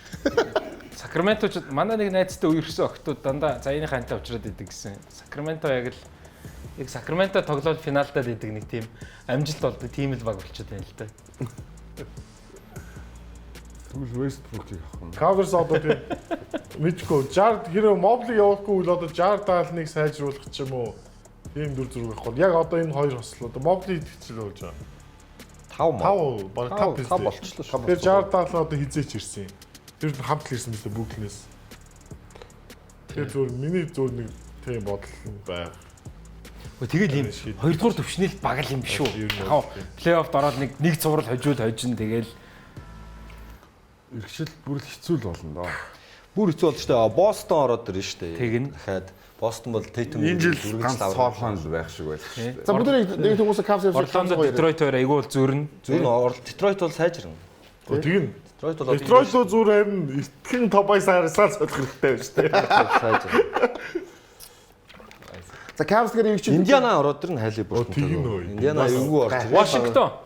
Вашингтон AD Trey Young хөөе. Тэгээд Дэнжлийн драфтын нэг. Драфтын нэг үлөө. AJ Debance авах юм уу? Тэг. Яг солино гэсэн шуум байгаа. Тэг Cam Boozer-ийг ч юм уу. Энд чинь Cam Boozer бол ягаад ч нэг ирэхгүй юм лээ. Гэхдээ дөрвөн амир юу байгаа гэдэг байгаа шүү дээ. Тэг ихний Debance л байлаа. Debance л хөлтөө. Тэг AJ Debance.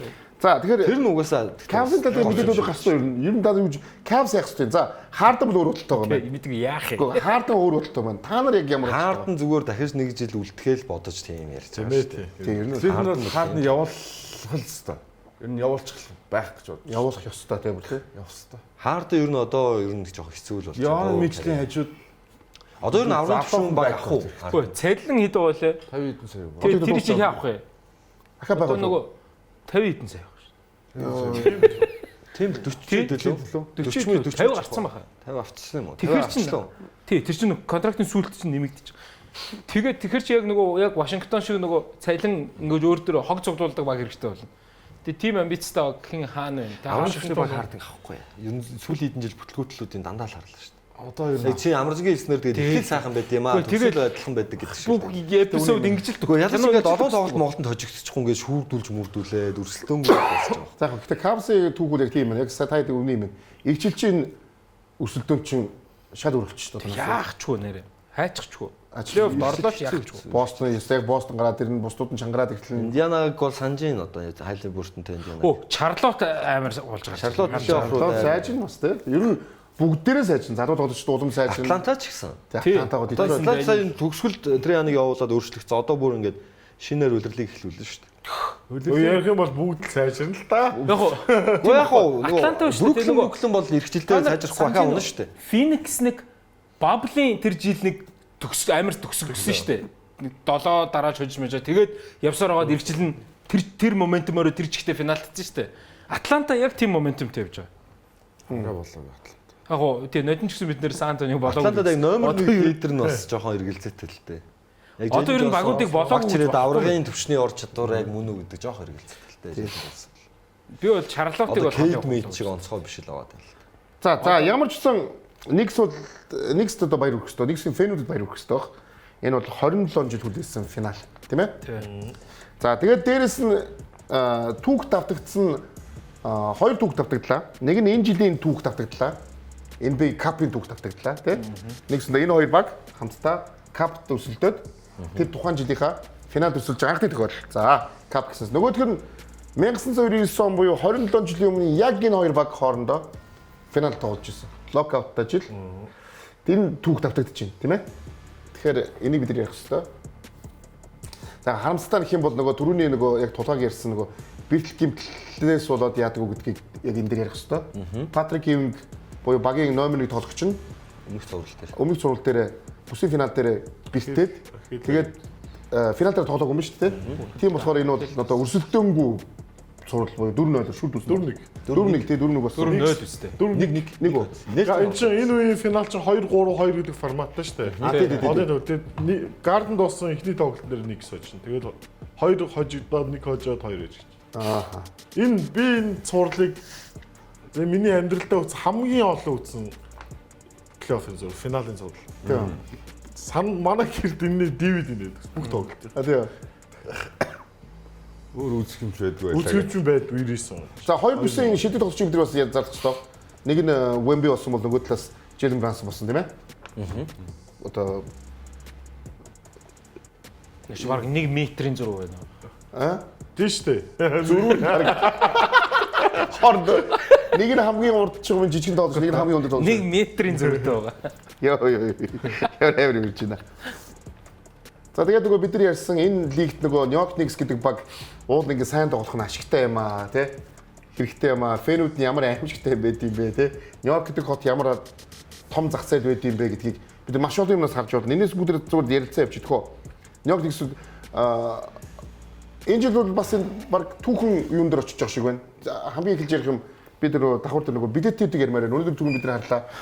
Одоо 3 дахь тоглолт буюу Madison Square Garden болох тоглолтын хамгийн ардлын буюу одоо 3 дугаар таазнаас цэг харагддаг билет $51,100 байна. Урдлын судал өчтөр миний харснаар хос билетийг $289,000 зарагдсан байсан. Тэгэхээр одоо энэ баг тэрбум төгрөгөөр ер нь нэг хос билет авч үзээд байгаа ч юм байна. 4 судал үлдсэн байлаа шүү. Тэгээ courtside 4 судал $110,000-ын 4 судал байлээ. Тий. Түрүү харахад courtside-ийн 4 судал үлдсэн байлээ. Нэг нь $110,000 юм тий. Бас нэг. За тэгэхээр энэ бол нөгөө өөрөө нэвтрүүлэг гарч байгаа үе тэр дөрөв дуусчих واخ. Бараг тийх واخ. Тэг энэ өрөндөө манад бол бас уг нь татварын байцаагч нар бол авал авах. За яах вэ? Тэгэхээр энэ бол нөгөө саксон бомбын төс нөгөө яаж тийж хөгжүүлж яаж тэр гоё үн цэнтэй болгож чадж байгаа гэдэг бид нар ялчгүй Нью-Йорк хотоос харагдаж байна. Тэгэхээр нөгөө хотын бид нар түрүү харлаа шүү дээ. Spurs-тэй харсан чинь Spurs-ийн билет хэдлээ 17,000. Яг 10 дахин бага л. Яг 10 дахин тий. $17,000, $20,000 үнэтэй байвал нөгөө талд тийм л үнэтэй байна. $10,000 билетийг харснаа баг санаанд багтаж голж болоод байгаа юм шиг. За тэгээд дээрэс нь Knicks-ийг дээр ярих хэрэгтэй. Knicks одоо финалд 9 дахь удаага финал чадгалж байна тийм ээ. За хоёр аварга нь болохоор 70-73 оны 6 гэсэн амжилттай байна шүү дээ. Тэгэхээр тийм байна. 70-73 онд төвсөн. 8 шалгараад 2 төвсөн. Тэгээ 94 оны финалыг бидний үеийн хамгийн 51 52 53 онд өөрхөн 3 дараалал финалцсан биз. 2 дараалал 7 тоглолт хийгээд өөрхөн. Бидний үеийн нөгөө сакс дөнгөж олж ирээ бидний яг үдсэн бол тэр юу юм шүү. 94 оны тэр нөгөө Rockets Нью-Йоркийг бол бид үзчихсэн шүү. Энэ бол яг нөгөө шилдэг бас түүхэн бас юутай тоглолтуудын нэг мөн 7 тоглолт гарсан зурлахгүй юу? 7 тоглолтны Хьюстон нөгөө 2 дараас аврагынхаа Jordan Zod-ыг тайлаад авч байгаа ихний авраг. Тэгээ яг энэ тоглолтын дээр бол энэ бол 7 тоглолт гарсан супер одоо финалд болж байсан. Жил 94 он. Патрик Юнгийн тэр цуврал тожиглоод ер нь яг Хаким болож Шакил O'Neal, Дэвид Робс эдгээр доор нэр нь яригддаг болсон шалтгаан шүү дээ. Тийм. Монголчууд 92 оны Dream Team-ийн гарааны төвөнд болгосон шүү дээ. Уг нь бол. Тийм. Patrick Ewing болол маш харамсалтай. Тэр нэг цацлт. Тэр цацхгүй зур догчих байсан шүү дээ. Алддаг уу? Тийм. Төгсгөлийн мөчөд шүү дээ. Тэгэл тийм үнэ. Момент. Одуудад ер нь тэгж одоо олдохгүй. Одоо John Stark ч гэсэндээ яг агуу холбогчтой ингээд дараа нь бичигдчихэж байгаа байхгүй. Ер нь болов. Бүх юм дээр Reggie Magic-тай муудалцаад сенсацтай холбогч байсан шүү дээ. Сенсацтай. Тэр хиний Starks-ийн тэр догч байгаа зургийн плакатлидаар хэдэн өв зарагдсан гэлээ. Яг бод зураг гэсэн чинь Jordan ярилцсан байт юм байл шүү дээ. Яг тэр плакат 2 хүн байдаг Jordan-г ярилцсан. NBA цаанаас ярилцсан. Хөөх тийм үү. Тэгэхээр New York-с ялчгүй 90-ад онд бол супер баг байсан тийм. Тэгээ хоёр финал Патрик Юнг байсан тийм ээ. Тэгээ тий ер нь бол 90-ад оны тийм соёлын амар том нэг хэсэг ус байсан. Одоо та мэдгүй бол Friends гэж цуврал дээр бол тий Knicks rule гэж тэр чинь бүх цагийн хамгийн алдартай цуврал тэр соёл нөө AI нөгөө headband энэ төр хийжсэн шиг л Нью-Йорк бол тэр том түүчээ байсан. Бүх тухайн үед нөө нөө юу байгаа шүү дээ. Кинонууд байгаа шүү дээ. Тийм, Никсийн тоглолт Саксан бөмбөгийн онцгой юм байдаг. Тийм, саксны гоё кинонууд үүдэн шүү. Дандаа Никстэй холбоотой. Одоо зүгээр энгийн Холливуудын кинон дээр ч гэсэн орой ингээд Ньоки юм гот гоё Никсийн тоглолт үзэхэд яаж байрлаж чаддаг вэ те. Бизнесийн гэрээ мэрэг хүртэл те. Никсийн тоглолт дээр ойлоо яри марыг. Тэгэхээр энэ өөрөө тийм бүр соёл болчиход байна тийм. Тэгээ саксан бөмбөгийн юу бүгдээ Ньоки яаж гарч ирсэн бүгдээ. За Ньоки 4 сарын 28-наас хойш нэг шожигдог байгаа юм байна. тийш Атлантад 2 өжигдсэн тэгээд байхгүй шүү дээ. 4 сарын 28-наас хожигдог байна. 49 хоног нь болцсон явж шүү дээ. Нэг хүний 49 хоног өнгөртөл явсан ба шүү дээ. Тэгээ нэрээ за яг бид нар цөмөрө Spurs Knicks-ийн тэгээд энэ үргэлж харъя. Тэгээд бид нар яг ярилцгаая заяа. Яг мэдээж favorite нь бол Spurs ялцчихгүй. За энэ хоёр баг Spurs-тэй. тэгээд талбайн давуу тал Spurs байгаа. За Өлөлтөхдөө 2 хожигчод байна Knicks-аар. Тэгээд Нэг хожигдсон ойрхон үдсэн байна те. тэр хожигдч нэг энэ тоглолт үстэй. 3 тоглолт чинь капын тоглолт үстэй. 3 тоглолтод август. Эндээс нэмэгдээд нэг тоглолт кап болсон байна. Тэр орцсон байх шүү дээ. тэр 2 тоглолт чинь шинэ оны тоглолт. Тийм байна. Оны өмнө Ерөнхийдөө эхний өдөр шүү дээ. айгүй юутай тоглолтыг тоглолт биш дээ. Харин тэгэл шүү дээ. Нью-Йорк нь илүү физикл баг байхгүй. Өндөр оноо алдтаас тоглолт болт юм биш үү? Гэхдээ шүү дээ. Тэр кап ч одоо хамгийн сүүлд за хамгийн сүүлд 12 сарын 16-ны тоглолт байгаа шүү дээ. Тэр капын тэр сүүлийн яг ингээд хайлайтыг үзээрэй. Тэгэнгүүт энэ одоогийн саунтай нэг шал өөр баг байлээ. Гараа найдлахын заяа. Нью-Йорк ч бас тий. өөр үстэй. Яг нь Нью-Йорк бол сайжирсан. мэдээж сайжирж байгаа юм тий. Гэхдээ тэр тоглолтод тэртээ тэр илүү байгаа. Огцом шаардлагагүй яг Spurs бүр шал нэр өөр хоёр багтаа тоглож байгаа санагдав. Одоо Jersey-ний ард нэр нь адилхан байгаа юм зэ. Harper Marper гэж бичсэн байгаа юм зэ. Гэхдээ шал өөр тоглолт. Би зүгээр тайдас үрийг бас бүгд дахиад дараагийнхаа явж найруулагчаа. Тэгчээ бүгд нэг бүс сайхан ярина энэ хоёр дээр. Та зүгээр өөрийнхөө мэдж байгаа юм ярьчих гад байна уу? Эсвэл гүг ярьчих гад. Сайхан ярина л гэдэг. Сайхан тайд энэ ярьж иж болно. Сайхан ярьцгаа гэж байгаа байхгүй юу? За. Өдөрлийн цомын аврагад Spurs-ийг хоцсон. Spurs 2014-өөс хойш анхудаага NBA-ийн финалд бас шалгаж байгаа. За энэ ч бас нэг ч бас амар удааг байна. 14 он төрүүлсэн Kawhi. Kawhi World Cup-ын цомогчдын төлөө өрсөлдөж Тэр 14 оны Сан Антониог барах баг ер нь ховор шүү дээ. Йоо тэр сакс бөмбөгийн дамжуулалт тэр 3-аас 90% та шидчихсэн шүү дээ. 3-аас 90% та шүү дээ нэг тоглолтод. Нэг сот ч нэг хотын дарга нь юу хоригдсон байгаа л одоо юу гудамжинд үзхийг өрчөж байгаа тийм. Тэгвэл нөгөө бүр утгаа алдаад. Оо сая энэ нөгөө финал шалгасанд бол Нью-Йорк Knicks бүр цагдаа магдаа амар гарсан. Бүр амар болсон байл ч тий. Тэгээ надад ч авраг болчих юм бол ер нь бол гал зурх ах уу? Тий. Ирчлөөний өшөө хөмрүүлж унгана гэдэг чинь. За сүүлийн жилүүдийн хүсэлтийг бид нэр харцгаая тий. Тэр байхгүй нөө. 99 оны финалийн Данкны стат байна да.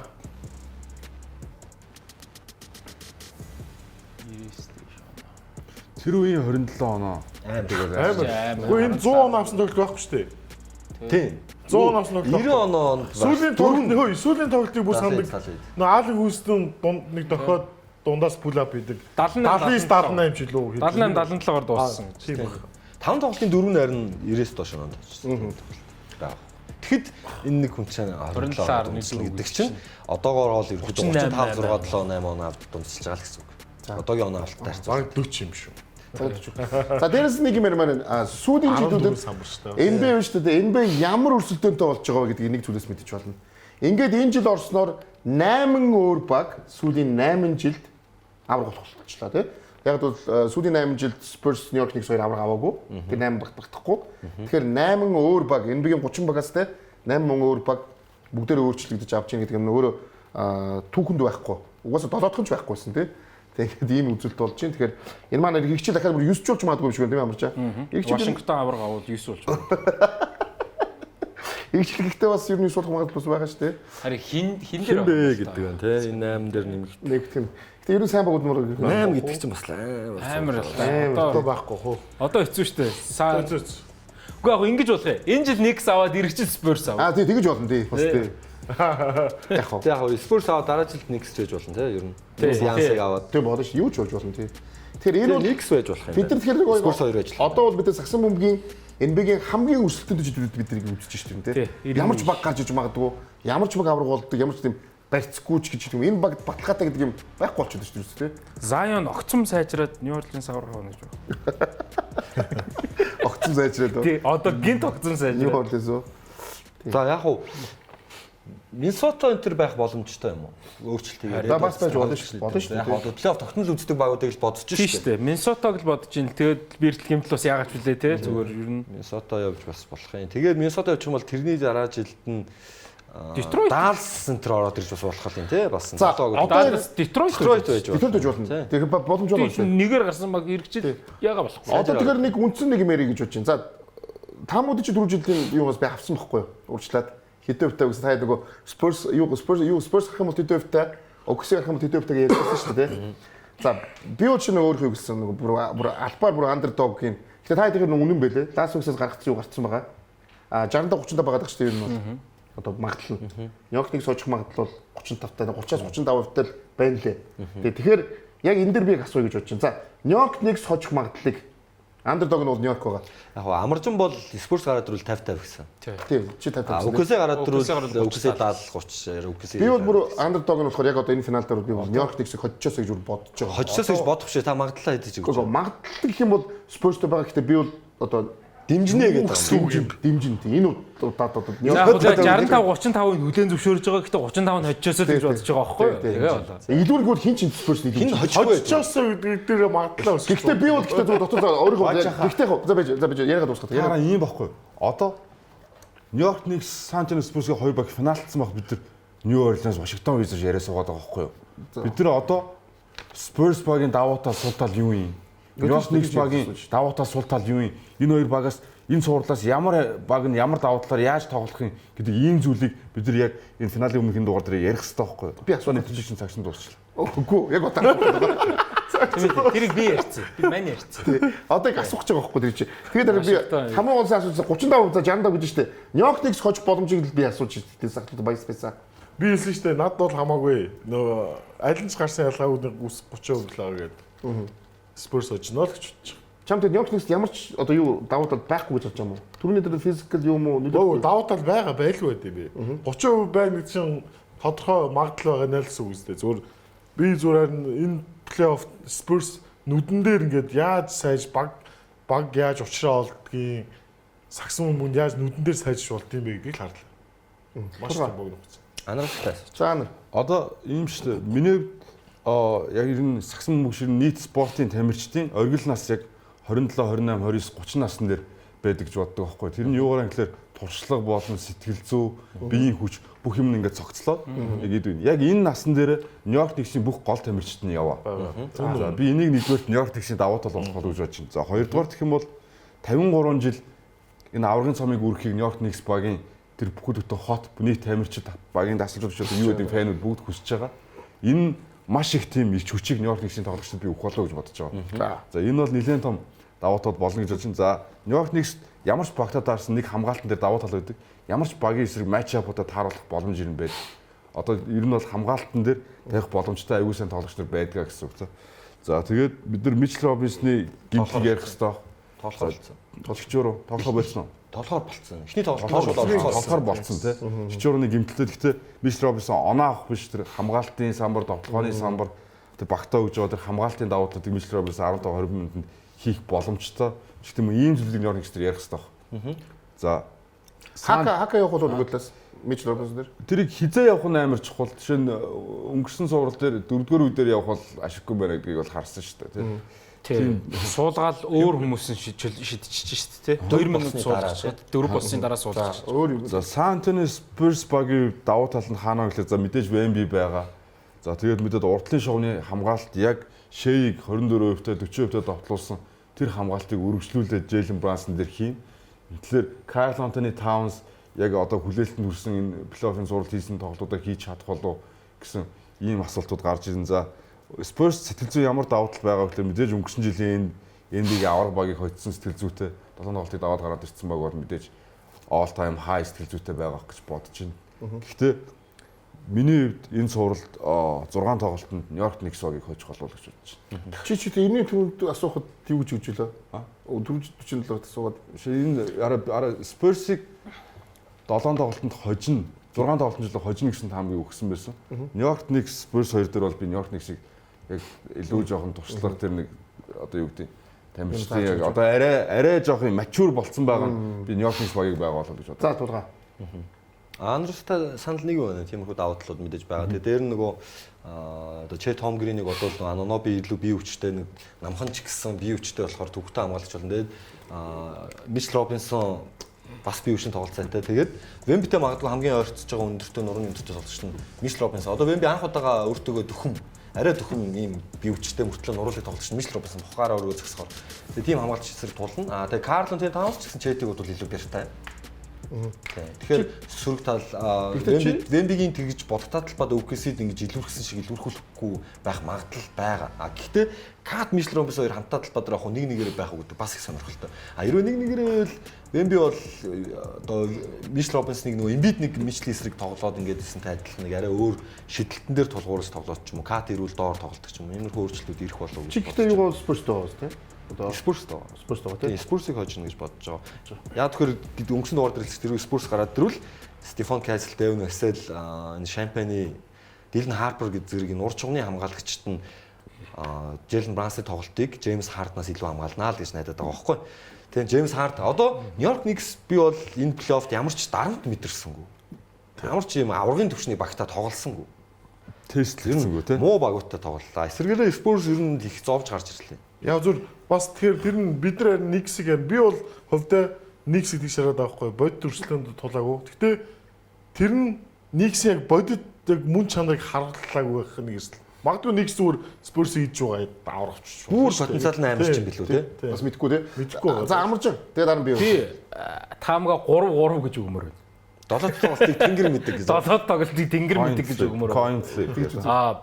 Сая яг тулгаагийн хэлдэг Касл, Шампани, Васел яг өөдөөс нь шүү дээ. Яг Брансон, Харт, Бриджес гэж тулах байхгүй юу? Ер нь бол яг дээрлгүүлэхгүй. Ялангуяа Жош Харт бол маш сайн тэр юу яана. Урагшаа ер нь уржгмын хамгаалалт дээрэж тэр маш сайн физикал тоглоно. Жош Харт бол Дэрон Фоксыг бол маш сайн хязгаарлаж чадна гэж бодож байгаа. Тэгээд OG Anunoby гэдэг тоглогч маань физиклээс гадна маш ухаантай тоглож байна. Вембиг тэр хамгаалах бокс аутыг хаших дээр өнцгөө маш сайн зөв болж чадна.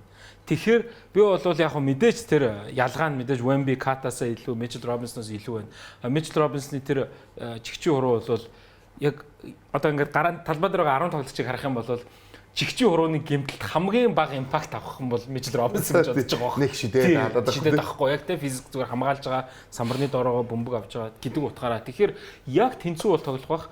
Саяны цуврал дээр OKC бол сэлгээ илүү байлаа шүү дээ. Энэ дээр бол яг ер нь ойролцоо авах гэж бодож байна. Дасгалжуулагч бол би Нью-Йорк талд илүү давуу талыг өгмөр байгаа. Бас өөр одоо хаа байсан 22-т Леброныг ч гэсэндээ финалд авчиж ирж ийсэн дасгалжуулагч бас байгаа. За мэдээж Мич Джонсон бол гайхамшигтай супер.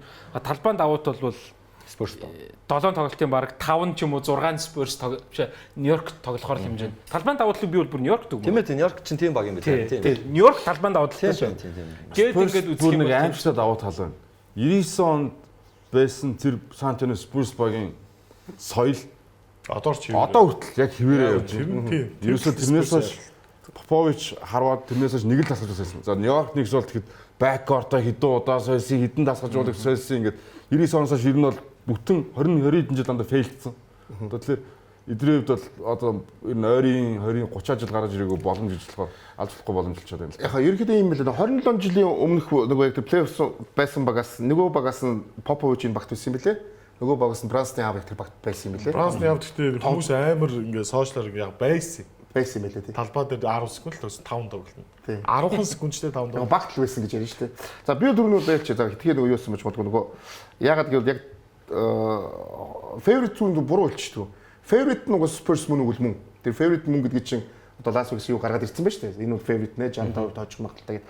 Гэхдээ би бол яг сая та одоо энэ чиний эснэр, хиний Андре эснэр Нью-Йорк Никс давуу талын нөгөө нэг сэтгэл зүй гэдэг юм байна шүү дээ. Энэ багч чинь гэхдээ түрүүн амарч ирлээ шүү. Шал өөр баг болцоо гэхдээ ардах нэр нь адилхан гэдэг. Тэр хүн байж л байгаа. Тэр багийн чинь гэхдээ яг каптер ганцхан ганц тоглолтын тэр чинь тэр сэтгэл зүгээрээ ядаад дийлцсэн баггүй. Тэр сэтгэл зүй нь Нью-Йорк Никс хадгалаастай л байгаа. Алгууд гэж байхгүй. Тэр сэтгэл зүй байж л байгаа. А нөгөө талаас бид нар нэг хожигдсон шүү дээ. Тэ одоо каптер гэсэн сэтгэл зүй тэр хүүхдүүдэд байж л байгаа. Ер нь тэр алга болохгүй гэж бодож байгаа. А дээрэс нь яг тэр насны үтсэх юм бол арай илүү тэр яг туршлагын юм насчлаас нь ёстой яг түрнээс Нью-Йорк Никс шал өөр бидний мэдих Дээрс нөгөө талбай дээр Madison Square Garden дээр Нью-Йорк яаж фэнүүд хажууд яг 50-50 болсон тийм. Анар бол Knicks, Towns, Knicks. Энд болохоор 7-г тэнгэр мэддэг. Тэгээ битээр болохоор Spurs гэ яг тэнцүүл хуваагдсан л байгаа юм байна тийм. Тэгээ би бол ийм хэмжээний өрсөлдөөн болохгүй байх гэж айж шүү. Энэ 4-1-ээр ч Spurs очиж. Гэхдээ юу ч болохыг мэдэхгүй шүү дээ. Сэргээр шүү. Та Knicks зовлоо үзээгүй шүү. Knicks одоо бодит хамгаалтад анх удаага тулгаж байгаа шүү. Атлантад 2 очсон баг бол зовлоо үзээ. Яа санагдаж байна. Тэгээ Фили бол угаасаа гимтэлтэй Фили байсан сэлгээгүй багтаа тоглосон. За тэгээ Джеймс Хардныг бол илэглээл дууссан шүү дээ. Мичл хоёрыг. Одоо бол төсөөр физикли адилхан физикли баг орж ирнэ. Дээр нь Bridges хардвер дутагдал үүдийн гоцолж тоглох чадвар муу байдаг байхгүй байрлал хамгаалтан дээр. Тийм учраас Брансон эсвэл нэг Анноби шахаж оноо авдаг. Яг байрлал хамгаалтан.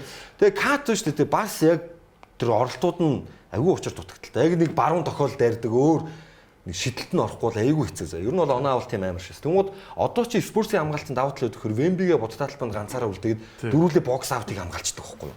Тэгэхээр нөгөө Брансон дээр давхар хамгаалах шаардлагагүй рүү хамгаалчих юм бол нөгөө Бриджесийн сул шидэл. Одоо Ландри Шамит энэ суралцаар буцаал алга болно.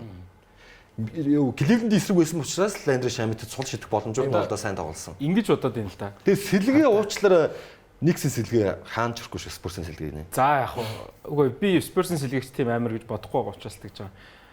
Хараа. Аваргуудыг Сан Антонио 8 очсон байгаа байхгүй энэ үлрэл. 8 очсон заяа. Урд нь тийм тохиол байгаагүй байх. Үлрэл 5 ч тоглож байгааг байх. Яг OKC-ийн эсрэг төгс баг бол Сан Антонио байсан. OKC-ийн эсрэг л төгс баг байсан. Одоо ер нь бол ингээд Нью-Йорк Сан Антониор 3 тоглолоо шүү дээ. 2 очсон байгаа шүү дээ. Нью-Йорк гурвууланд нь сайн тоглосон байхгүй. Хожигдохдоо ч гэсэн ойрхон байсан. Матч ап нь бол яг эвтэйхэн хамгийн том. Би гэхдээ Сан Антонио илүү магадлал өгмөр байна л да. Бас дотроо дэмжиж байгаа нэ. Зүгээр Нью-Йорк талаас харахад ч гэсэндээ Вембиг хязгаарлаж чадах тэр доор физикал тоглож болох 3 тоглогч Нью-Йоркт байна гэж харж байгаа юм. Тэгээд тэр Madison Square Garden дээр айлын талбай дээр тоглох энэ залуучуудад яаж нөлөөлөх бол гэдгийг зүгээр хармаар байна. Би бол тэр тал дээр Нью-Йорк талд өгмөр байна. Madison Square Garden өөр зүгээр нэг road game биш шүү дээ. Тэр чин нараа үзэгчдийн гэрэл мэрэл унтардаг. Тэр ингээд Америкийн бүх одууд, бүх домгууд 40 50 оноос хойш ингэж байсан. Тэр аура байдаг. Тэр ер нь бол плей-офф тэнд хожно гэдэг маш хэцүү байдаг. Яг тэнд хожсон хүн л бүх цагийн түүхэнд яригд юм шүү. Данкан гээл Вемби яригдах хатаа. Харин За. Гэхдээ яг зүгээр сонирхолтой болж л да. Энэ битгийн хүмүүс ч гэсэн яг 50-50 хуваагдсан гэдэг ч бас гоё бид нар гоё юм шүү дээ. Мело 60 оноо ингээл Леброн ч гэсэндээ ингээд яг тэр Madison Square Garden-д амар нэг том тоглолтоо хийгий зорддог шүү дээ. Зүгээр regular season. Би бол тулгын төлөвлөл дээр нөгөө Атлантад хожигдсон гэдэг шүү дээ. Тэр Атлантад яг үнэндээ Атланта илүү гоо хожигдсон шүү дээ. Өөрөөсөө хожигдсон шүү Нью-Йорк. За тэгээ хожигдол бол 10 фри троуд 11 фри троу алдаад нэг оноогоор хожигдсон л тоглолт үстэй. Энийг актер статистик харж идэх үү? За тэгээ дараагийн юу авч идэх вэ? Дараа л хоцсон баг үү? Плей-офф дараа л хоцсон багууд. Энэ бол ганц л ядаг юм байна шүү дээ. Тийм, ер нь бол ингээд Никсийн бас те бүрдээд байгаа байхгүй. Амар байгаа. Тийм, Никсийг одоо үгүйсгсэн юм шиг бол яриаггүй шүү. Хоёр багийн те хожих магадлалын хоёр талаас нь ярьж байгаа шүү. Тэрнээс Никсийг огт. Тэр нь бол миний хувьд бол нэр Фембаны ийм саксфон үгж үцэг болгоо толгондоо. Тэгээд айц сүүц. Тэгээд бас ингэж байгаа. Амар байгаа. Бас нэг айц сүүц юу гэхээр өнгөрсөн жил OKC-г авар авахд за би мэдгүй сүүлийн 95 оноос сакс үцгэд хүн болго ингэж амар баярсан тийм баг авар авсан баг иглаа санахгүй байхгүй. Тэгсэн чинь жил ч хүрэхгүй хугацаанд хүн болгоны дургуй болцсон шүү дээ. Гэхдээ ер нь хоцсон баг тэр тэгэхээр Spurs-ийн фэнүүд Вембаниамыг дэмждэг хүмүүс бэлтгэлтэй ороо л гэж хэлмээр. Бага хор орж ирсэн шүү дээ. Тэдний аргатай олчих гэдэг гэж жил болгон төрүүлж яадаг. Тэгээд үзээ язч ихтэй байж угаасна. Тэгэн те ер нь цаг хугацааны ирэхээр тэгээд үзээд юу байна л да. Тэр чинь OKC-г бас тийм амар лаг Dynasty дээр нь дургуулгаагүй л дээ. Тэр тоглолтын стайл тэр алдаа малтаа насанд болсон эсрэг суурлаас болсон шүү дээ. Тэгсээс хойш мэрэгтэй ч биш зүгээр ер нь тийм нөлөөтэй Lakers ч. Тэр алдаа хитрхи их тэгэл үзэхэд айгүй хүнд мөн л гэж ийсэн. Wemby хитрхи гэдэг чинь худлаа юм өрөөсгөл пропаганда байгаа даа. За ямар ч байсан яг статистикаар бол тийм шүү байгаа. Биш байгаа. Одоо ингээд Wemby жишээ нь яг ингээд бие хэрхэн авч явах юм. Вилн байх юм уу, манай талын Баатар байх юм уу? Одоо тэр Шаулин Маулины юу тэр хэр нөлөөлөх вэ? Энэ бүх юм нөлөөлөх баха. Ягаад гэвэл хэдий Lakers-ийн эд үе үзэн ядагчтай байсан ч гэсэн Кобиг илүү харилж исэн илүү л байсан. Гүү тэр чинь сүүлд шүү дээ. Үгүй Сүүл тэрс легси одоо чи би яг тоглогч болт нь бол айгүй олон хейтерс байсан. Стеф Warriors амар байсан үед Стеф хамгийн харилцсан тоглогч хэвэр л. Стеф харилцаа Warriors нь үзээ. Гэхдээ харин ядаж Wemby үзээд цөөхөн байдаг. Стеф үзээд яах юм. Гэхдээ тэр нь тийм тоглогч маш цөөхөн боо. Маш цөөхөн. Харин одоо Wemby нэг нь биш магадгүй л ч. Тийм маш бол. Гэхдээ яг ингээд нөө дийлэгчгийн хүчин зүйлтэй тулахаар хүмүүс яаж реакцлээ. Өөрийнх нь багийн Шэйг бол ууг нь бол яг үнгэлд үзээ яцх өнцөг байхгүй шүү дээ. Сая Лекс эсрэг цуурлаас л хүмүүс үзээ ядад эхэлчихлээ шүү дээ. Унаад нь. Лекс үнэхээр хүчтэй л. Тийм Шэй бол үзээ ядахтахаар ууг нь юу ч хийгээгүй тоглож. Тэр гайхаад байгаа. Ямар Угаасаа л хамгийн их бөмбөг эзэмшиж байгаа тоглож хамгийн их одоо торгуулийн шидэлж идэх нь бол нийтлэг асуудал гэж би бодоод байгаа. Одоо хаартан шиг тийм утгаа алдаа бас шидээгүүл юм байлээ. Хаартан бол бүр утгаа алдсан биз дээ. Тоо харахаар. Зүгээр залж байгаа л зоноос чамаагүй ингээл сөхөл алдаа авал бүр. Хардыг өөрсдөө өөрсдөө алдаа. Тийм бахад тийм шээ ямар тэгээ бод. Тэр нь шээ энэ харин гээд нэг юм нэг Монгол ардын сайн зүр үү. Худлын мянга удаа ярихаар ганц Лекс шүү дээ. Сая спорттэйсэн цуурлж гисэн айгу. Тэр Лексээс хоош харин хүмүүс тийм бодоод тийм тэр ярьдаг болсон байхгүй. Тэр нөгөө тим хэм блэ нөгөө сэтгүүлч гаргацсан байсан яг хамгийн илүү одоо тий алдаа авсан алдаа аваагүй дээр гээд бүр яг ингээд унжаага флопуудыг нь хүртэл ингээд бүр нарийн тооцсон шээ яалтчгүй бүр 2 дахь хүнээс 30% илүүлж байлээ. Унтсан биз дээ. Алдаа гэсэн унах болгонд алдаа. Зүгээр харин ингээд талбай дээр унжаага одоо ингээд харагдац өнгө үзэмж талаасаа хүмүүс дургу байна л гэж байгаа юм. Би тэр нь Lakers эсрэг нь мэдэхгүй байна. Зүгээр тэр нь одоо ингээд алдаа авах хэсэг ч юм уу үзэмж үйж болно. Субъектив байж болно. Шидэд унжаага байдлаа шүү дээ. Алдаа утаач алдаагүй тэр чинь объектив баггүй. Тэрийг л тоолсон юм байлээ. Зүгээр нэг л үнц. Би зүгээр гэж бодож байгаа. Яг дарамт нь магадгүй мэдээж Нью-Йорк Никс бас хамгийн илүү байгаа. Ягаад гэвэл Нью-Йорк Никс багаараа өөрсдөө түүх хэсэг тоглож байгаа байхгүй юу? Энэ нэг хоёрт Брансон гэдэг тоглогч өөрөө бас яг түүх хэсэг чинь тоглож байгаа. Амар шүү нэр. Тэгээ Брансон төрүүлчих юм бол нэр дэлхийд даяар бас илүү болно шүү дээ. Бранс ч одоо бүх хүмүүсийг дугуй бодох юм нэтлээ тоглож байгаа байхгүй юу? Ягаад гэвэл угаасаа ярьдаг. Лидер нь байжгаад жижигхэн тоглогч ийм намхан тоглогч лидер нь байгаа тоглосон түүх байхгүй шүү дээ. Зөвхөн Стефен Кори гэвэл Стефен Кори ч өөр хүн шүү дээ гэдэг л яриа байгаа шүү дээ. Тэр чинь тооцохгүй шүү. Тэгэхээр Брансон яг энэ түүхээс ганцаар тоглож байгаа байхгүй.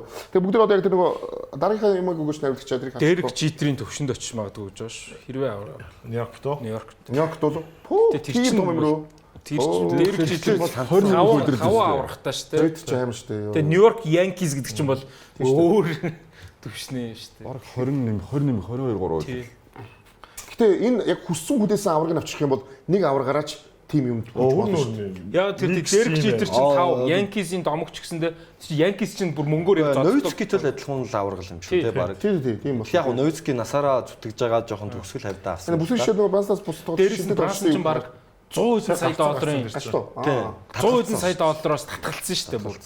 Гэхдээ тэр бол яг ширээ доогор мөнгө өсөж магадгүй гэдэг. Магадгүй. Гэхдээ Брансон 100 сая доллароос татгалцсан гэдэг чинь одоо Леброн татгалзаж байгаа биш үхгүй энэ чинь карьерийнх нь баг мөнгөний юм. Тэр нь бол одоо Брансон өөрийгөө харуулах ёстой үн л дээ.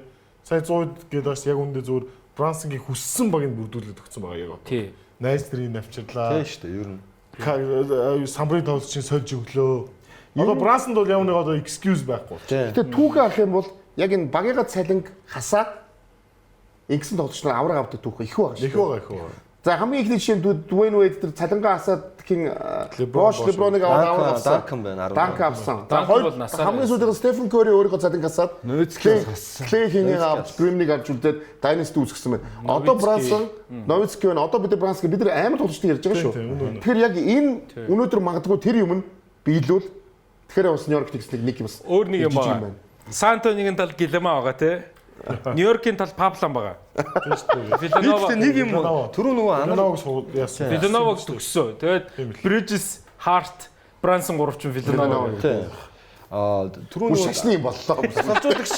Тасгалжуулагч дээр анар Майк Браунд илүү өгөөдсөн. Би болохоор Майк Браун дээр харин бүр амар сонирхолтой. Амарч. Амарч. Одоо яг Майк Браун яг нэг хэр тасгалжуулах нь гэдэг миний бүр маш их санагдаж байна. Майк Браун өөрөө хүртэл ярьсан дэр дээ бид нар тийм сүртэй төлөвлөгөө аваагүй зүгээр хаартны эсрэг байгаа тоглоо гэдэг. Одоо болохоор спортс нэг тэгж олдогдох хөнгүүл багийн эсрэг яах нь вэ те. Тэгэд Вембигийн тэр будагтай талбай хамгаалт үзсэн яах нь гэдэг маш сонирхолтой. Би бол түрүү Майк Браун чинь олон жил идүүлсэн байхгүй. Тэгээд нэг бас ингээд шидэлттэй баг мөртлөө цэвэр шидэгч айгу бас хомос баг. Тулгаа ийм хараа Майк Браун чи ядчил NBA-ийн финалд ахлагсаж шигээд үдцсэн юм байхгүй. Энэ бол шал өөр сэтгэл зүг авчирна гэж байна. Тийм тал. Робинсон Гэхдээ ингээд сүүл тардаа Будно Олзер, Марк Диагно, Жо Мазул сүүлийн авраг дандаа анхны жилдээ авраг авцсан шүү дээ. Тэгэхээр хүн болгоо адилхан байгаадгүй. Хүн болгоны Destiny чи өөр шүү дээ. Хараа зүгээр юм баггүй. San Antonio Spurs-ыг би яг өгсөд олж байхад нэг статистик дээр амар анхаарал татчихсан. Тэр нь San Antonio Spurs-ыг хангалттай 3 онооны шидэлтийг амжилттай болгож чадах уу? Чемпион 3 шидэлгээ болж байгаа бусд нь бол бас яг найдвартай биш байгаа даа. Тэгэхээр Game 7 дээр бол San Antonio Spurs шийдэж гаргасан. Тэгэхээр ер нь цувралд бол би Нью-Йорк Никс нь арай илүү 3 онооны шидэлтэй баг юм болно гэж хараад байгаа. Майк би нөгөө Майк Браунс ч үгүй түүний яг Бранстай адилхан бас нөгөө коучгийн карьерт амар сайн ассистент коуч чи финалд гараад ирлээ. Гэхдээ бид тэгж ярьдэн шүү дээ. Хаана тэгж ярьдэн. Түүхэнд одоо үлдэхгүй биш ээ түүхэнд үлдэхгүй одоо шийдэн шүү дээ. Хед коучороо. Энэ чинь хед коучороо гаргасан амжилт хаана вэ? Финал гараад үзсэн шүү дээ. Үгүй авраг авсныг л ярьдаг үстэй бид нэр. Тэр болтой финал хараагүй зөндөө цааш болж байна бас байна. Гэхдээ бид нар түүхэнд авраг авснуудыг ярьдаг үстэй. Түүхэнд үлдэх ёстой үстэй чинь. Авраг авсан нэгсийн авраг авсан ярьхлаа 53 жил юу ч ярихгүй болох гэдэг. Авраг ярьлаа. Wemby дээр би бас сэтгэл зүг нь ямар байх вэ гэж гайхаад байна. 5 тоглолтын дээр Певлин баг лигөө гараа авсан байхгүй юу? Хожичоо тий. 7 тоглолтын дээр хожичоо тэмдэглээд нөө Францаар ярьслага өгөхөд гисэн мэлээ шүү дээ. Зовчлаараа би тэмдэглэж байна. Надад хангалттай юм сэтгэл зүй юм юу байхгүй байна. Тийм өөрийгөө ингэж барих. Би тэрийг хангалттай бий болгож чадаагүй. Би баярлчихъя гэдэг ч байгаа байхгүй. Тэгээд юм сайхан биш болоод ирэхээр Wemby бас амар шатдаг гэдгийг харууллаа шүү дээ. Ер нь OKC-ийн хид удаа. Тэг чи жоохон хөвгт. Жоохон байгаад байгаа байхгүй. Жоохон. Тэгэхээр хамгийн том тавцсан дээр одоо асуудал 2-1 болоод эргээд ирэхэд тий. Юу байхгүй. Дөрөвдүгээр үе 5 минут 7 оноо манай дутуу болоод ирэхэд тэр Wemby-гийн emotional state ямар байх вэ гэдэг. Яг тэрийг сайн нэг ингэж би яагаад ингэж Spurs нэтгэлтэй болчиход байгаа гэхээр нөө OKC-г ойж тэр нөө Клауны шидэлтээс хойш тэгэл болгоцсон шүү дээ. Тэгээ тэрнээс хойш хідэн тоглож яавч тоглож байна. Тэр шидэлтийг хүм болгоно гэж шийдэж чадахгүй л да тий. Тэр бол цэвэр зүгээр нэг зүрх зориг байхгүй юу? Амар. Тэр англиар бол big balls гэж байна шүү дээ. Ямар ч юм бид нар амар юм уу. Гэхдээ OKC яаж Wemby хязгаарлаж болох вэ гэдэг ер нь маш бохирч байсан хамаагүй. Битэн ингэж ноцлож тоглох хэрэгтэй юм байна. Тунгууд нэг тэгдэг тоглогчд байгаа. Зөв. Ер нь бол тийм би зүгээр тэр зургийг нь зураад өгсөн байхгүй маа гэдэг. Тийм учраас энэ финал эх жилүүдийн сонин сансрын карьер ингээд үнийг яаж хязгаарлах вэ гэдэг толооны өвчнийг хариулт энэ финалд байх гэж шүү дээ. Тэгэхээр багууд энэ финалаас гадаад аль зүг рүү явахгүй гэдэг шиг. Би бол тэгж бодож байна. За тэгэхээр ямарч биднийг маш гой сонирхолтой финал. Гой сурал болно. Стой гой. За 2-1 дараа хаа. Финалын ихний тоглолт 2-1 дараа. 3 бүртөө байна. 4-нд 6 сарын 4-нд байсан манай. 3 манахаар 4-нд. Манайхаар 4-нд лөө. Алгаар та? 4-нд л байсан санагдаж байна да. 4-нд 3-р төрөлтгөл юу вэ? 4-ний өглөө 8:30. өглөө. За тэгээд юугаар өдөр юм уу тий. Юуны юугаар бол гарахгүй тий. Энэ жилийн юугаар финал бол гарахгүй байгаа тий. Тэгэхээр PSN-ээр гарахгүй. Гэхдээ давталт хэлбэрээр гарна. Давталбараар гарах юм уу? Бүтэн бол яг ухрааж үзэж болно дараа. Nice. Яг нөгөө Prime Video угаасаа нөгөө юуны медиа санхүүгийн юу Тэгвэл бүр амар юм шиг манайх ч одоо яг нөгөө яг 6 сард амралт аваагүй хүмүүс өглөө ажил хэцүү байд шүү дээ. Үзэхгүй жаад орой гэртээ сошиал бити ороорой тий. Тэг сошиалд орж болохгүй байсан нэгэндээ тийм устдаж тэр хожицсон шүү гэж хорж болохгүй мэн. Тий. Ажил дээр харин тий олон долоо юм ярих хүн байх юм бол тэднийг хязгаарлаад. За тэгээд маш гоё финал бидний хүлээж байна. Тэгээд NBA тогтоо хамт байсан бүх хүмүүстээ баярлалаа. Тэгээд эх 7 хоногт яг энэ цагтаа бүгдээ уулзцгаая.